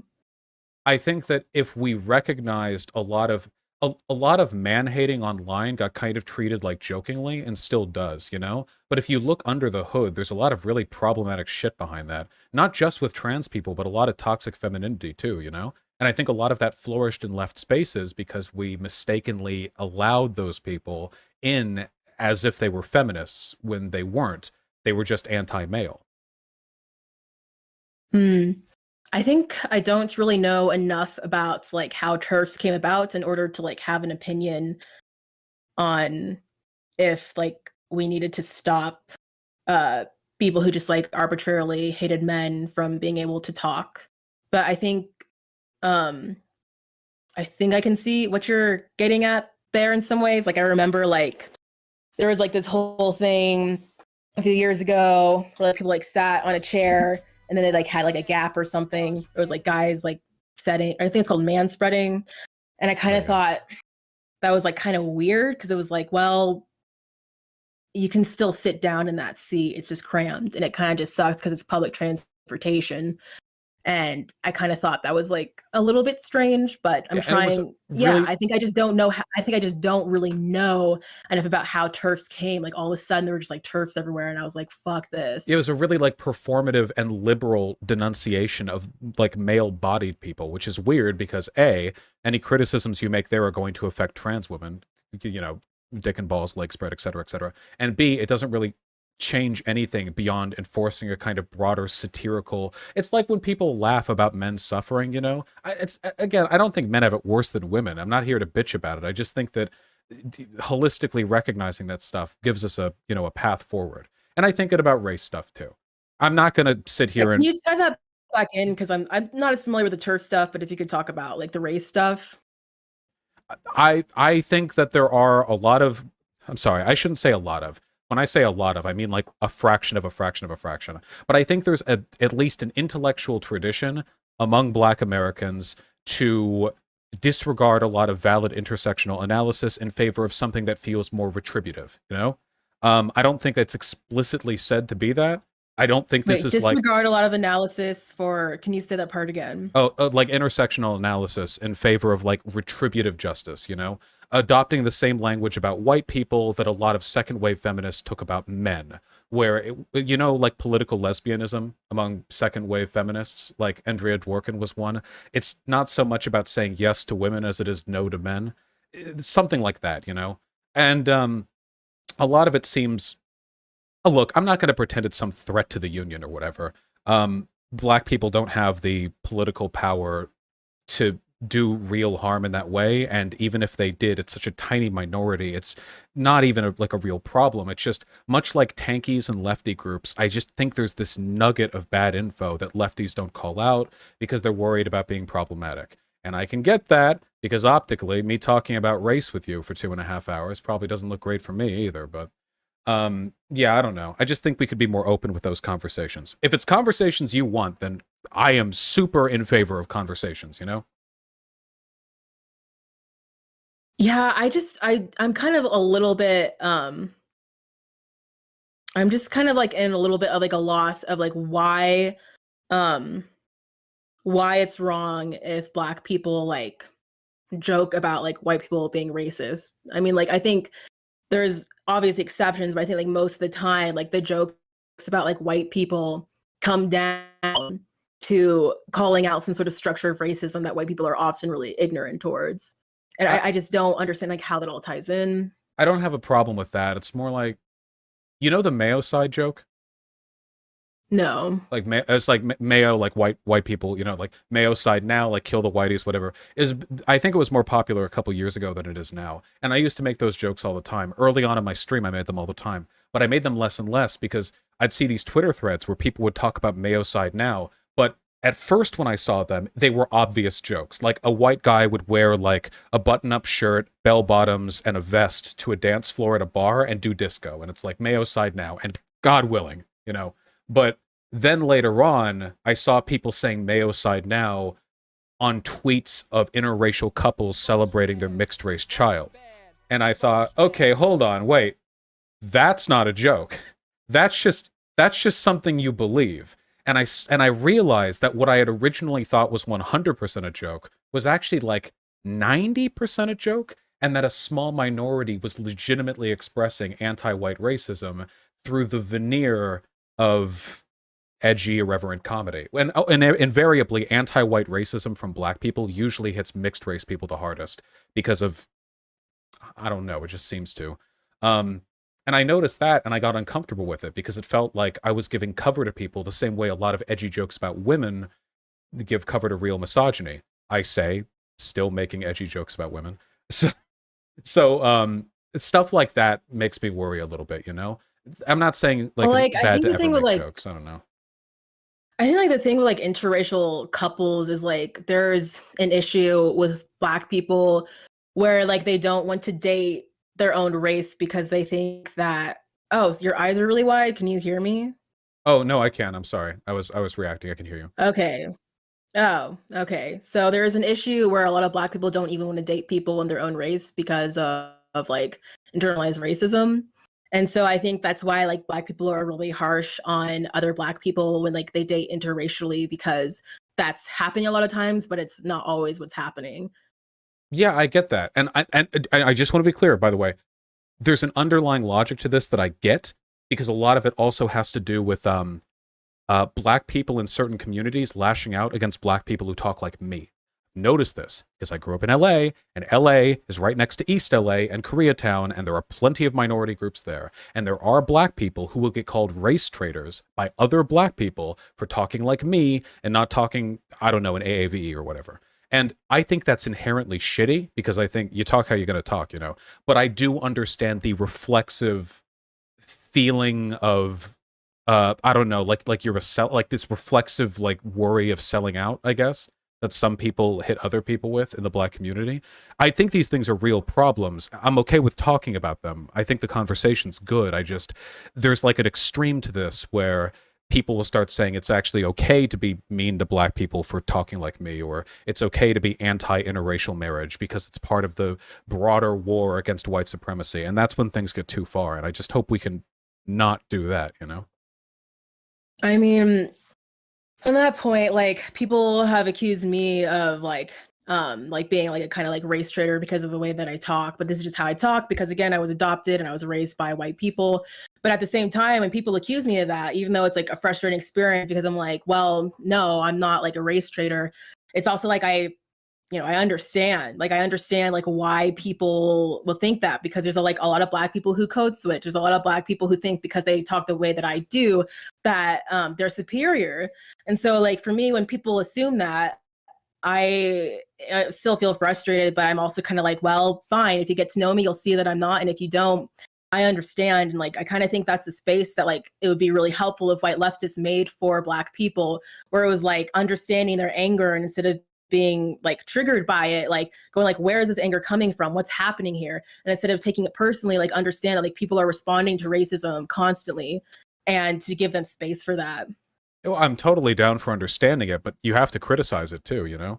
Like, I mean, I understand the concerns of neo-Nazis because I've argued I with guess so what's many the of them. critique? Like, I'm is not the saying critique like, those are okay, like, neo-Nazis. Yeah. Just saying.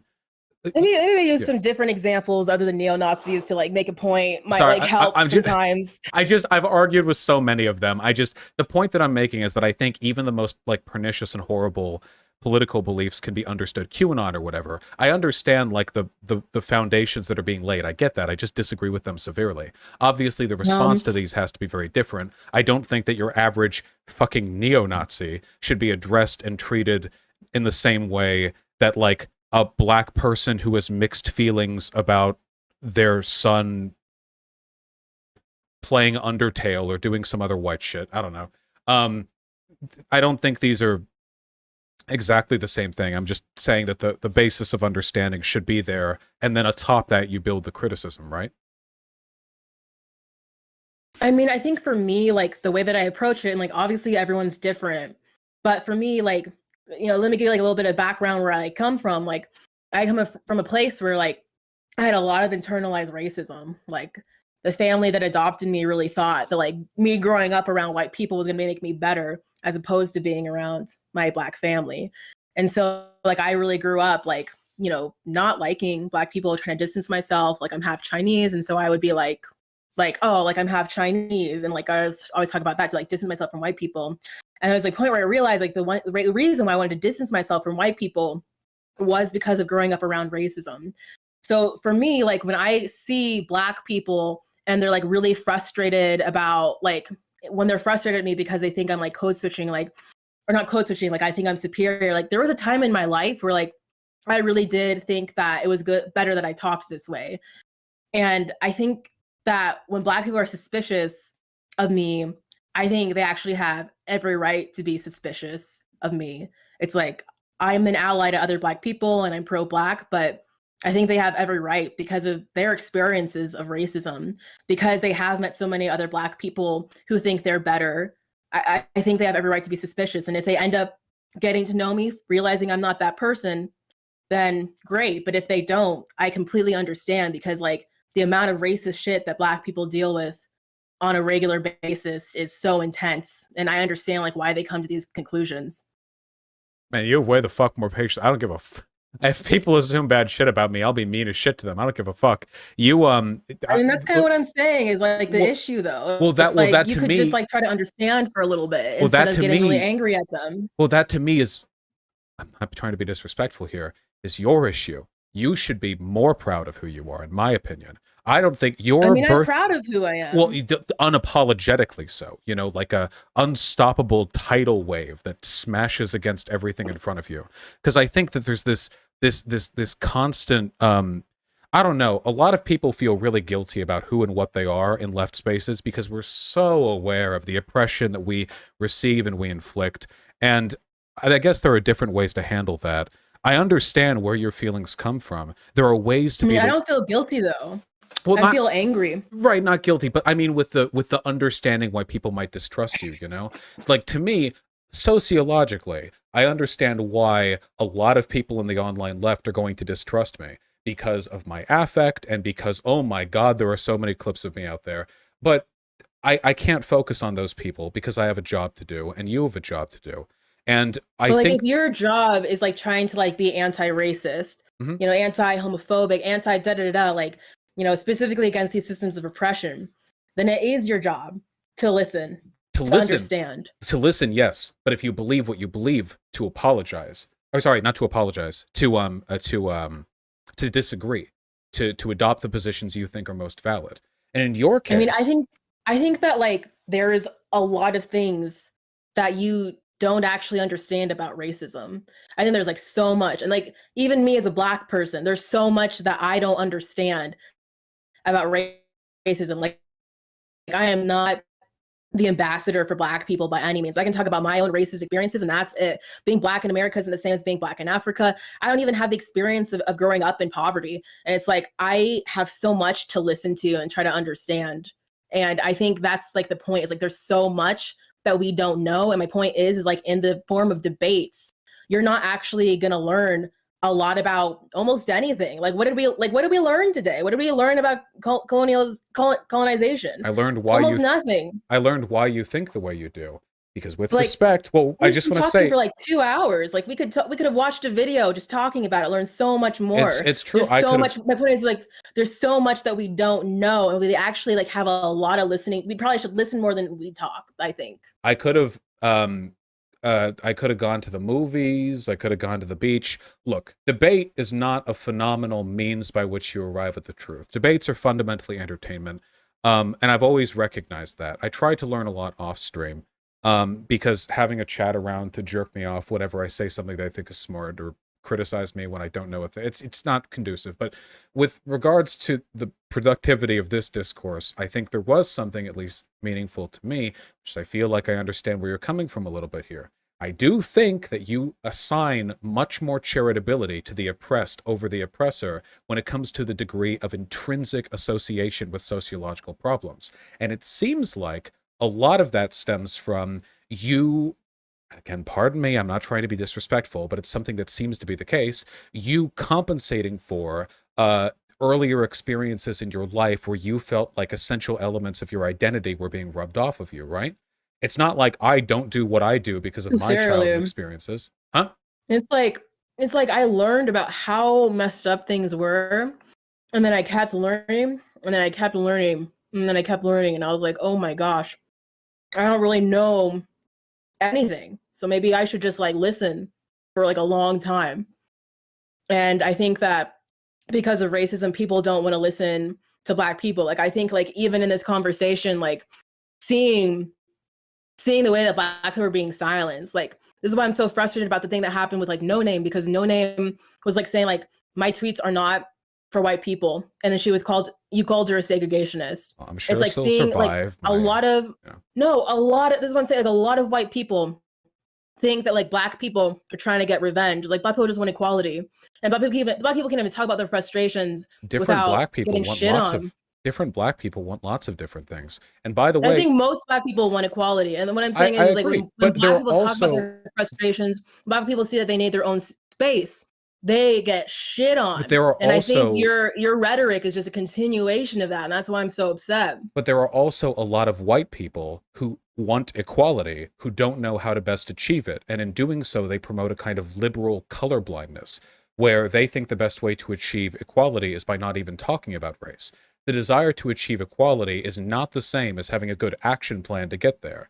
And black people, same as any other group of people, don't get born with political science degrees, so it's not surprising to me that I'm going to find disagreements with people of any racial group um, on subjects like this. And I will never look at it. I'll never look at a take. I'll never look at a political perspective that I disagree with and hold off on criticizing it because of the race of the person making it. That to me has always seemed like an incredibly patronizing, you know what I mean? Like I'm some white aficionado sipping champagne and leaving it to the common. It's to me, it's very, very weird. I think that you should be willing to engage with these ideas no matter who they come from.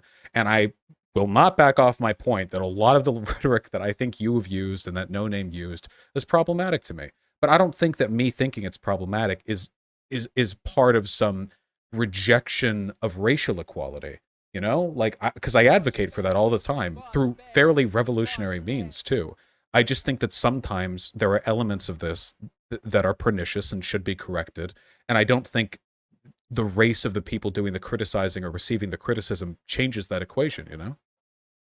All right, I think what you're saying right now sounds very reasonable. And I think in practice, like the way that these terms get thrown around, the way that like, you know, like say Andrew's like just accused of starting a race war. Like these are like really heavy accusations. And it's like people just saying stuff like people like pointing out the racial issues on the left, people pointing out the racial divide.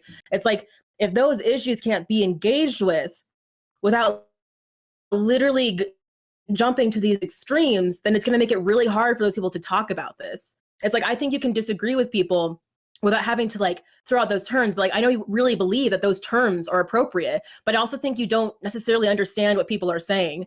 Like in this conversation, like again, like I was compared to Hitler. It's just like that's kind of an extreme. Well, I mean, if when we're talking about, you know, the right to self-determination and, you know, the union of the people to excise the I think it's one of the reasons why I make these comparisons is because I don't think a lot of people realize how close everything we do and talk about is to fascism. A lot of people think fascism is this super far off political ideology that's a mile away from American liberal democracy, and it's so far away, and it's, oh god, it's not even comparable to anything. But in reality, everything that we do and every exercise of state power is bubbling a millimeter above everything that we despised from Nazi Germany, from Mussolini's Italy, from all of them. And I think we're always so goddamn close, even on the left, because people underestimate the way in which modern state power can immediately adopt the worst affects of the worst governments to have ever existed. So I use these terms because I think it's important to know how close we are to that precipice. That all it takes. Can you? Sorry, go on. No, just that all it takes, and this is a fact, by the way. All it takes It's just like is a charismatic South African leader. It could happen 5, 10, or 20 years from now, or maybe it won't. I hope it doesn't. Who talks about colonization and the dispossession of the people, and the fact that South Africa is for Africans, and you run that rhetoric down like 5 inches, and you get camps. I don't think that's hyperbolic. I just think that's the logical extension of a lot of the stuff that we're talking about here. I don't think it's hyperbolic. I mean, like, Idi Amin was like a horrible dictator. I think what I'm talking about is like realistically, like when I've seen I've only read a bit about countries that have colonized themselves, but like when I read about it, it's like, what are they going to do? It's like when you look at like each case study, it looks really different. And at the end of the day, like the people who've gotten rid of their colonizers, it's good. And I guess that's really my point. I mean, in this conversation, I think I've like kind of like in this conversation, like I've like, said like, okay, like there's boundaries that I want to make here. Like, okay, no genocide. That's good. But then there's like all these like instances where people had like civil wars, and I'm glad that they got rid of their colonizers. And to the extent where they did that, they're fine. They're not separatist places, but they got rid of a lot of the colonialist population. And it's like, well, what do you want? What do you want people to do? Right? You can attack colonizers without attacking a race of people. There are people, white people, who have lived in South Africa for hundreds and hundreds of years. I don't think they're any more colonizers than the black people they're neighbors to. But the people who left were white. And I guess, like, I'm not really sure, like, I guess whatever you want to call it, it's like the people who have colonized them, which the people who are left going were Dutch, to be... but now they're South African. Born there, citizens, with the same rights to that country as anyone else who lives there, regardless of their race. If you want to decolonize stuff, I mean, I'm in favor of decolonization. Colonialist structures. Yeah. So it's like, how do you end the colonialism? Like, what would you do? But you have to do it. You have to do it without attacking. What would you do has to be left up to those people. And the reason why I keep on saying that is because it's like, I'm not South African and I'm not Kenyan. I'm not a Tanzanian. It's like those people have to figure out what they're going to do about their colonial situation. And that's kind of where it's like I can have thoughts on that. We can still morally disallow some things. For example, I'll say that. In a lot of African countries, they consider homosexuality to be a component of Western propaganda, that our degeneracy spread around the world. So they kill their gay people. That's not good. And they might say that killing gay people is part of them decolonizing because they're removing the culture of their colonizers. Now, I don't care how they think that works. I am not defending that, and I will impugn them for it. And I think the same can go for a lot of other strategies of decolonization, because I don't think excising a racial group is really ever going to be the most effective way of decolonizing. And if it is, honestly, then maybe colonization has to simmer for a bit longer. I mean, if you're doing the utilitarian math on this, it's like, we could end colonization, we only have to kill 10 million people. It's like, oh, well, I don't know. It doesn't just look like tough math, just killing people like that comes up in being like a civil war. Sure. But when the civil war happens, who's getting attacked, right? Say a civil war happens in South Africa. There are 2 civil wars. One I'm okay with and one not, okay? The civil war that I agree with is power structures that have been historically white coalesce to seize power from the government, and the South Africans beat them back, and decolonization takes place when the leaders who did their own business plot die or are excised from the country, and the coup fails. And then there's the other kind of civil war where racial tension between white and black people escalate as acts of stochastic terrorism are inflamed on both sides until eventually the vast majority of the population, the black South Africans, overwhelm the white South Africans, and you see essentially the night of broken glass all over again. You see just families being torn from homes, killed in the street, lit up in pyres, stuck from trees, which is what happens when people think it's okay, morally necessary even, to slaughter entire ethnic groups for some perceived moral crime. That civil war is not one that I will defend. The first one is totally I'm okay just saying, by like, me. that just like doesn't happen. That If that's does happen, yeah. like, I guess what I'm thinking, saying it doesn't happen. Like, I don't know of a South African country that, or of an African country that does that. It's like when I hear about people who have decolonized themselves, it's to the extent of like taking away the colonial power. Like, It's and but well, I do think like well, if there's like I I mean, guess like example of Idi Amin, for example, like that's a really extreme example. He was called the butcher of Uganda, and it's like that he was a dictator, and it's like he also needs the to stop. Rwandan genocide. Quite a few people died there too. But we don't have to say it's That's happened not like before a to reflection though of the people. I think like what are the people as a whole saying they need? Of course there's gonna be but people who disagree, but there's like these like especially when I read about like colonialism, like there's like these mass movements of people um trying to find their own independence. but no, And no, that looks that's like but that is, what that yeah, sorry. I'm just saying, like when I've like in the examples that I've read about, I don't know like every single example, but the examples I've read about, like that looks like getting rid of the colonists to the point of ending that colonial But power. this did happen in Rwanda, though. That was an attempt at dispelling like elements of colonial power. Yeah, I'm also being linked from chat. The expulsion of Asian people from Uganda, who were a component of the mostly people of Indian descent, who were a component of the colonization of that country as well. And Was that under Idi Amin? well, and we don't have to. I don't know the It was like specifics on. that person was a dictator, and like I'm talking about like an entire nation trying to figure out having their own Yeah, autonomy.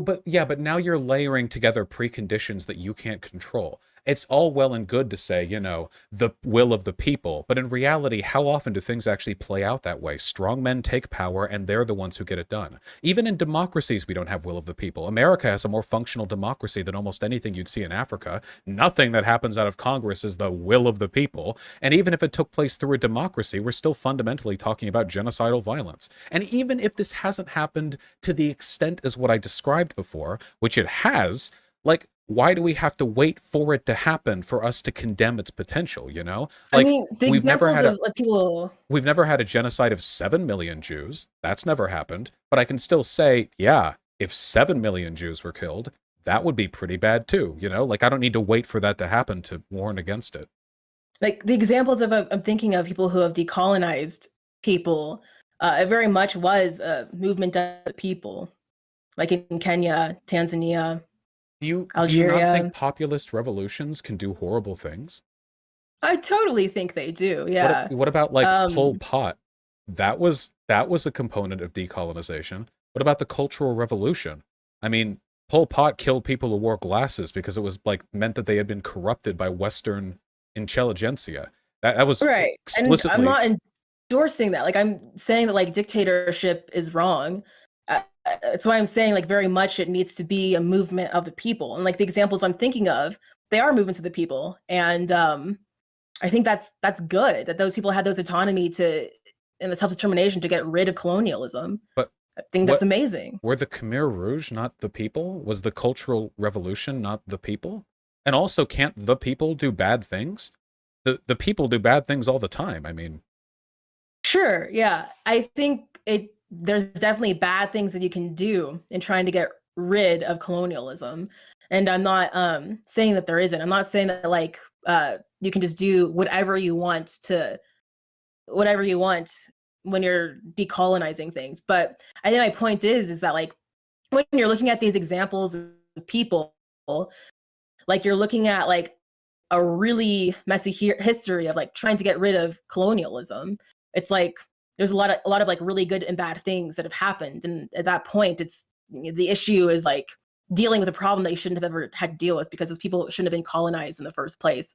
That doesn't mean that you can't like critique what they've Yeah, done. Doesn't mean that you can't say that certain things are wrong. the Rwanda genocide was also not done by a dictator. It was done by rebel fronts. It was done by what was essentially like a populist mass, you know? I just like I'm all good well in favor of democracy and all that, but we have to protect minorities and democratic structures, right? If we didn't believe in Sure, that, I'll then say that. Yeah. yeah, if we didn't believe in that, then you know, you and other black people would probably be in a much worse position here, right? Because even back in the Yeah. 1960s, white people did not have the most favorable opinions on the equality of the vote. The ability to protect the rights of minorities is essential. So if you defer everything to the will of the population, you're still not you still leave room for, you know, like horrible stuff to be done. And that's the only thing I'm saying. I'm just saying we shouldn't do ethno-states and we shouldn't do genocides. That's my, you know, my hot take, I guess. I don't know. Okay. Well, again, I think genocides are wrong, but I think for me, when I hear Black people talk about an ethno-state, I'm like, I can understand why you want to be away from your oppressors. And I think there's like ways that people can do it without, um, like necessarily, like hurting white people. Like there are places that are mostly Black anyways, and like if you just had certain spaces for Black people to be away from oppressed Like people. police? Would you enforce it with state power, or do you just mean like a town that's mostly black? Because I'm pretty sure those exist. Yeah, I don't know. I don't know if it would be like anarchist or something like that. I don't know because like anarchists probably wouldn't have a police. Like I don't know. It's all very uh not realistic because it's like not something That's that's true. gonna happen. I think my point is that I can understand why people are like, I don't want to live with people who have oppressed me anymore. And I think people need to be able to talk about that.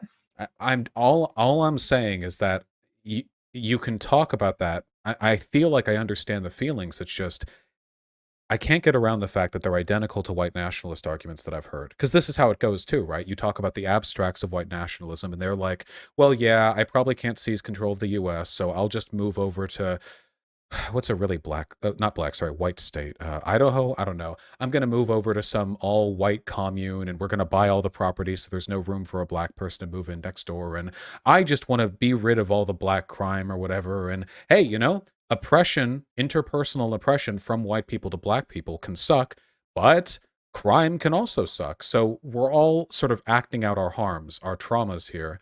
I just don't think that justifies like the formation of, you know what I mean? Yeah, it's just you can just go so many bad roads with that. TERFs do the same thing, right? TERFs want women's only spaces, by which they mean cisgender women's only spaces, because they've had a lifetime of hurt and violence and terror inflicted on them by people who have my body type. And for some reason, they think trans women have my body type, which they definitely don't. But it's one of the ways in which you can take hurt or harm and reflect it and essentially act the role of the oppressor.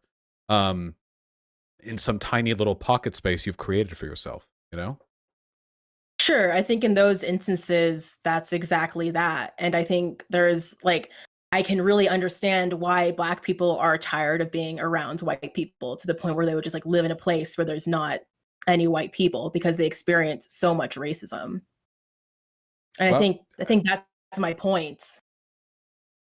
all right. I Well, think like where they're coming from and the this context really don't matters. don't make any look. I has been over 3 hours, which is a pretty impressive run of time in any context. I just whenever you make your ethno city, whatever in America, just don't make any sundown I towns for like me, okay? literally don't want to. You know Yeah. what I'm saying? I'm Like just I'm if just I drive making a through and point about like being able to listen to people who are colonized, people who are oppressed, like give them space to talk about their pain instead of just, you know, comparing them to Hitler. That's actually like the point of what I'm saying. It's like I'm not even saying you have to agree with separatists. I'm not even saying that. I'm just saying like try to understand their pain instead of just comparing them to Hitler or something. well, I mean, That's really you it. can do both, you know, if they're being Hitler-esque. I think that you can understand it. I understand it well enough to understand the parallels, at least. I mean, like you can do both, but I think you're not really understanding where they're coming from if that's your takeaway. Well, I think the the problem is that where you're coming from is a reflection not of socioeconomic context, but of your mind state. And it may hurt to hear, but perceived oppression and real oppression have the same effect on a person's mind state. A person who believes they're being subjugated by white people because they're black is correct. A person who believes they're being subjugated by Jews because they're white is incorrect. But the correctness of the external belief bears no effect whatsoever on the internal world of the person who then constructs this political system. So, in terms of knowing where you're coming from, that's why I call you similar to white nationalists. If I was talking about historical context, then there's no parallel whatsoever. It is in the mind state in which there is so much, so much similarity. Because whether the harm is real or imagined, the language that comes after is the same. We are being victimized, and we have a right to determine our own national autonomy and have a space free from this and from that, and then it all goes bad.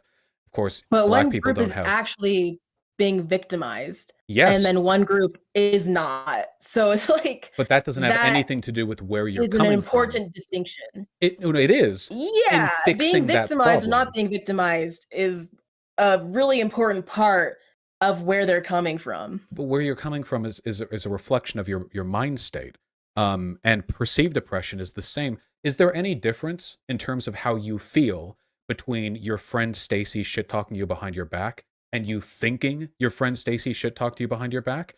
No. In your mind, it's exactly the same. What you believe to be true is what you form your thoughts from, after all. How right you are has nothing to do with the thoughts that you develop from them. So, But it's not about being right. It's about like one is like trying to solve an issue of like having a place you're not away where you're away from the people who are oppressing you. And the other is just like these racist beliefs that are used to justify the oppression of non-white people. yeah, well, I mean, I'm not justifying the oppression of non-white people. I think that we can attack those without adopting the language of the oppressor. I Right. But they're certainly, not adopting the language of the oppressor, actually. Like these are like black people trying to figure out how to be free. which is also what they say, right to self-determination. We should have a Like, I homeland think it's for our probably a own. lot This more land belongs likely to that, us. that white nationalists adopted that from black nationalists than the other way around. Maybe they It's stole pretty like much this I everything I can't else prove it, but, culturally. like, when I was looking this stuff up, like, there's black nationalism, and that was, like, black people talking about, like, how to find their own self-determination, da da da da, Oh, if that's the and case, I'm then blaming you. Wait, hold on. If you get to blame white South Africans because hundreds of years ago their great whatever grandfathers colonized, don't make me blame all black people for the invention of like the logic of ethno-states, okay? Don't make I'll well, essentialize back that far. Don't you take that at burden, some okay? point, white supremacists adopted the term white nationalism, and that was like after there was black nationalism. And I can't prove it, but I wonder if they did that because people were so, uh, were like understanding of black nationalism that they wanted to adopt something that sounded a little bit more palatable. So it's like, yeah, I don't know if that really matters here, but I mean, I couldn't really say. I don't know the etymology of the term. I can only say I think it's pretty bad, you know? I think that ethno-states are pretty bad altogether. okay. I think they're generally probably a bad idea, but Yes. I understand if black people want to not be around people who oppress them. Well, like I And said, to that extent. just don't make any sundown towns, okay? If any white Instagrammers van on through and stay at the hotel in the all black ethno city, then just make sure they make it out okay. And I guess the worst elements of the insular white communities will be avoided. Um, all that aside, unironically, I do appreciate you coming on. We have you're demonstrating a tremendous amount of stamina being on here for this long. I do appreciate it, and I did enjoy the conversation. And I do wish I'd gotten more brownie points. You sort of set that up, and I do wish I had had more. Uh, well, at least you got that one for platforming a content creator a 30th of your size. Yeah. Well, there's always next time. I hope you have a wonderful evening. All right, goodbye. Take care. You all can complain as much as you want. I think I held it together. I think I held it together. The look, it's all about the people you compare yourself to is the you of yesteryear. And I have to say, I feel like that conversation, if I had had it 2 years ago, would have been my end. It would have been the end of my life, you know. I would have had an aneurysm or something. I The thing that's so frustrating to me is like, oh God, look, I have no idea why she feels the way that she feels or why she does the things that she does, but I feel like there's like a mental block. I feel like we need to psychonauts her, okay? There's like a mental block somewhere inside of her head that's going to that make we'd agree on like everything. And it's not even white people bad. I think it has something to do with like there's something about the relationship between the oppressed and the oppressor and some essentialization of those two conditions that changes the way she thinks about this stuff. And I don't know. Yeah, well, yeah, she was shockingly mass off. This went way worse than I thought it would. I don't think she understands how so much of the stuff that she says really is like identical to. I know people often get mad at me when I make the comparisons with the language, like you call everything a Nazi, and I do get that criticism, but I feel like in this case these are basically direct one-to-one parallels with a lot of the stuff that she believes. I mean, it's like direct, like in justification, in language, in intent to some extent. Like yeah, the all that stuff. I feel like it's mirrored very clearly. I actually wouldn't mind talking to her again in the future. Yeah, I feel like there were so many points there where we almost reached an understanding, you know? I felt it with the turf argument. Thank you to the person who supplied that. I really appreciate it. And I really felt, oh man, I feel like at the end, that was like the ace in the hole when I talked about how where you're coming from is ultimately a product of what you think is true, not what actually is true. Understanding intentions has nothing to do with reality and everything to do with what people think reality is. I feel like I laid that out so well, you know? And when I talked about what the ethno-states, like they'd be worthless for like freeing black people from anything other than microaggressions, I guess, which yeah, I feel like there were a lot of points that I got there. I feel like I had some can I say I had some clippable moments, but in a good way, you know, like a good clippable moments? Highlights? Yeah, that's the term, highlights. Do you think she almost came around at the end when discussing her experiences? Well, the thing is, I'm not trying to armchair psychologist. I thought she was going to admit that bias was affecting her perspective. She said that she was adopted by white parents, I think, right? I've got a bad memory and also my head is a fog. And that like she feels like she understands why black people might distrust her because her affect growing up was influenced by white parentage. And I thought she was going to lead that into, and maybe that's why I overcompensate with regards to the feeling that I have to reflect back like elements of pernicious behavior black people experience or something like that. But that didn't happen, so I don't know. She said white dad. Oh, okay, yeah, I've got a bad memory. I just, you know, more concerned with the relationship between oppressor and oppressed than with dismantling the oppression itself. I don't think that she's like poorly intentioned or anything. It's true that decolonialism is always going to be a really messy business, and realistically, historically, usually a bloody business. But I think that, like, man, just going full on, like, yeah, white South Africans are all colonizers, and if the people in South Africa want to remove them, then that's their right to do so, or something. It's like, damn, taking it all the way to like the full on goddamn the black crime argument started to feel flat after a while because it didn't really break through her logic of whoever has the power is the one to change things. Yeah, it's just I don't think she understood how the essentialization in and of itself is like a really big problem. Thank you. Yes, we can use this to calm down. Hello, Pip Pip. I don't think she understood because like whenever you essentialize sociological problems to a group of people, I mean think it's like nothing good can come from that, you know? It's always something bad. It's just you never what good analysis has ever come out of theory which began with this racial group does this problem? You know? It's just not the not the best, I don't think. Pigeon agrees with me, I think. I thought we were going to talk about the videos I made, but we got roped into talking about about colonialism. So that was a surprise for me. But basically, I was saying like, you know, people who are colonized should be able to have the right to their own self-determination. They should be able the ones to choose to make the decisions on their own colonization, basically. Because I think there's like a lot of mistrust around people. I'm like, well, I think that decision needs to be theirs. Is the whole point I was trying to make. And like throughout that, I was compared to a white nationalist.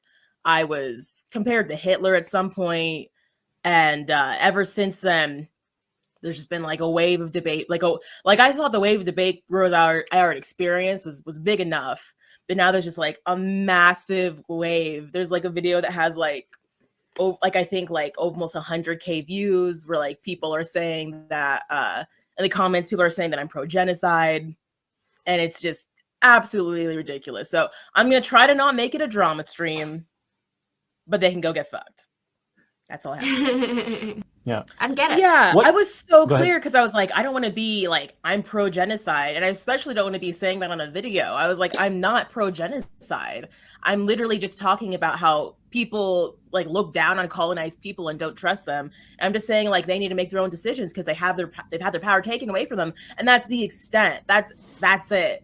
And it was wild. I like actually thought I had said I was pro-genocide because so many people Right. were telling me that I had said that. And I was like, oh, I must have. And I actually gosh. watched it again today because I'm going to do a follow-up video on it. I watched it again today and I did it. And I was actually super clear about it. I had like all these timestamps, me being like, I'm not pro-genocide. What I'm saying is that people who are colonized need to have their own self-determination. And yeah. It's literally what people say. Like people like there's like so many people are like, oh, like we can't trust colonized people to give their power back. And it's like that was like the talking point of like, well, where does it end? Where does it end if we allow them to have control? And it was like, in most situations, like people just want equality, and once they have their power back, that's all they ever wanted. But, like, I don't you know. shouldn't be colonizing people. Like when you are there as a settler, you are taking away the power of people. You can have your own self-determination as long as it's not getting in the way of other people's self-determination. As long as it's doing that, then people have the right to stop you from stopping their own self-determination.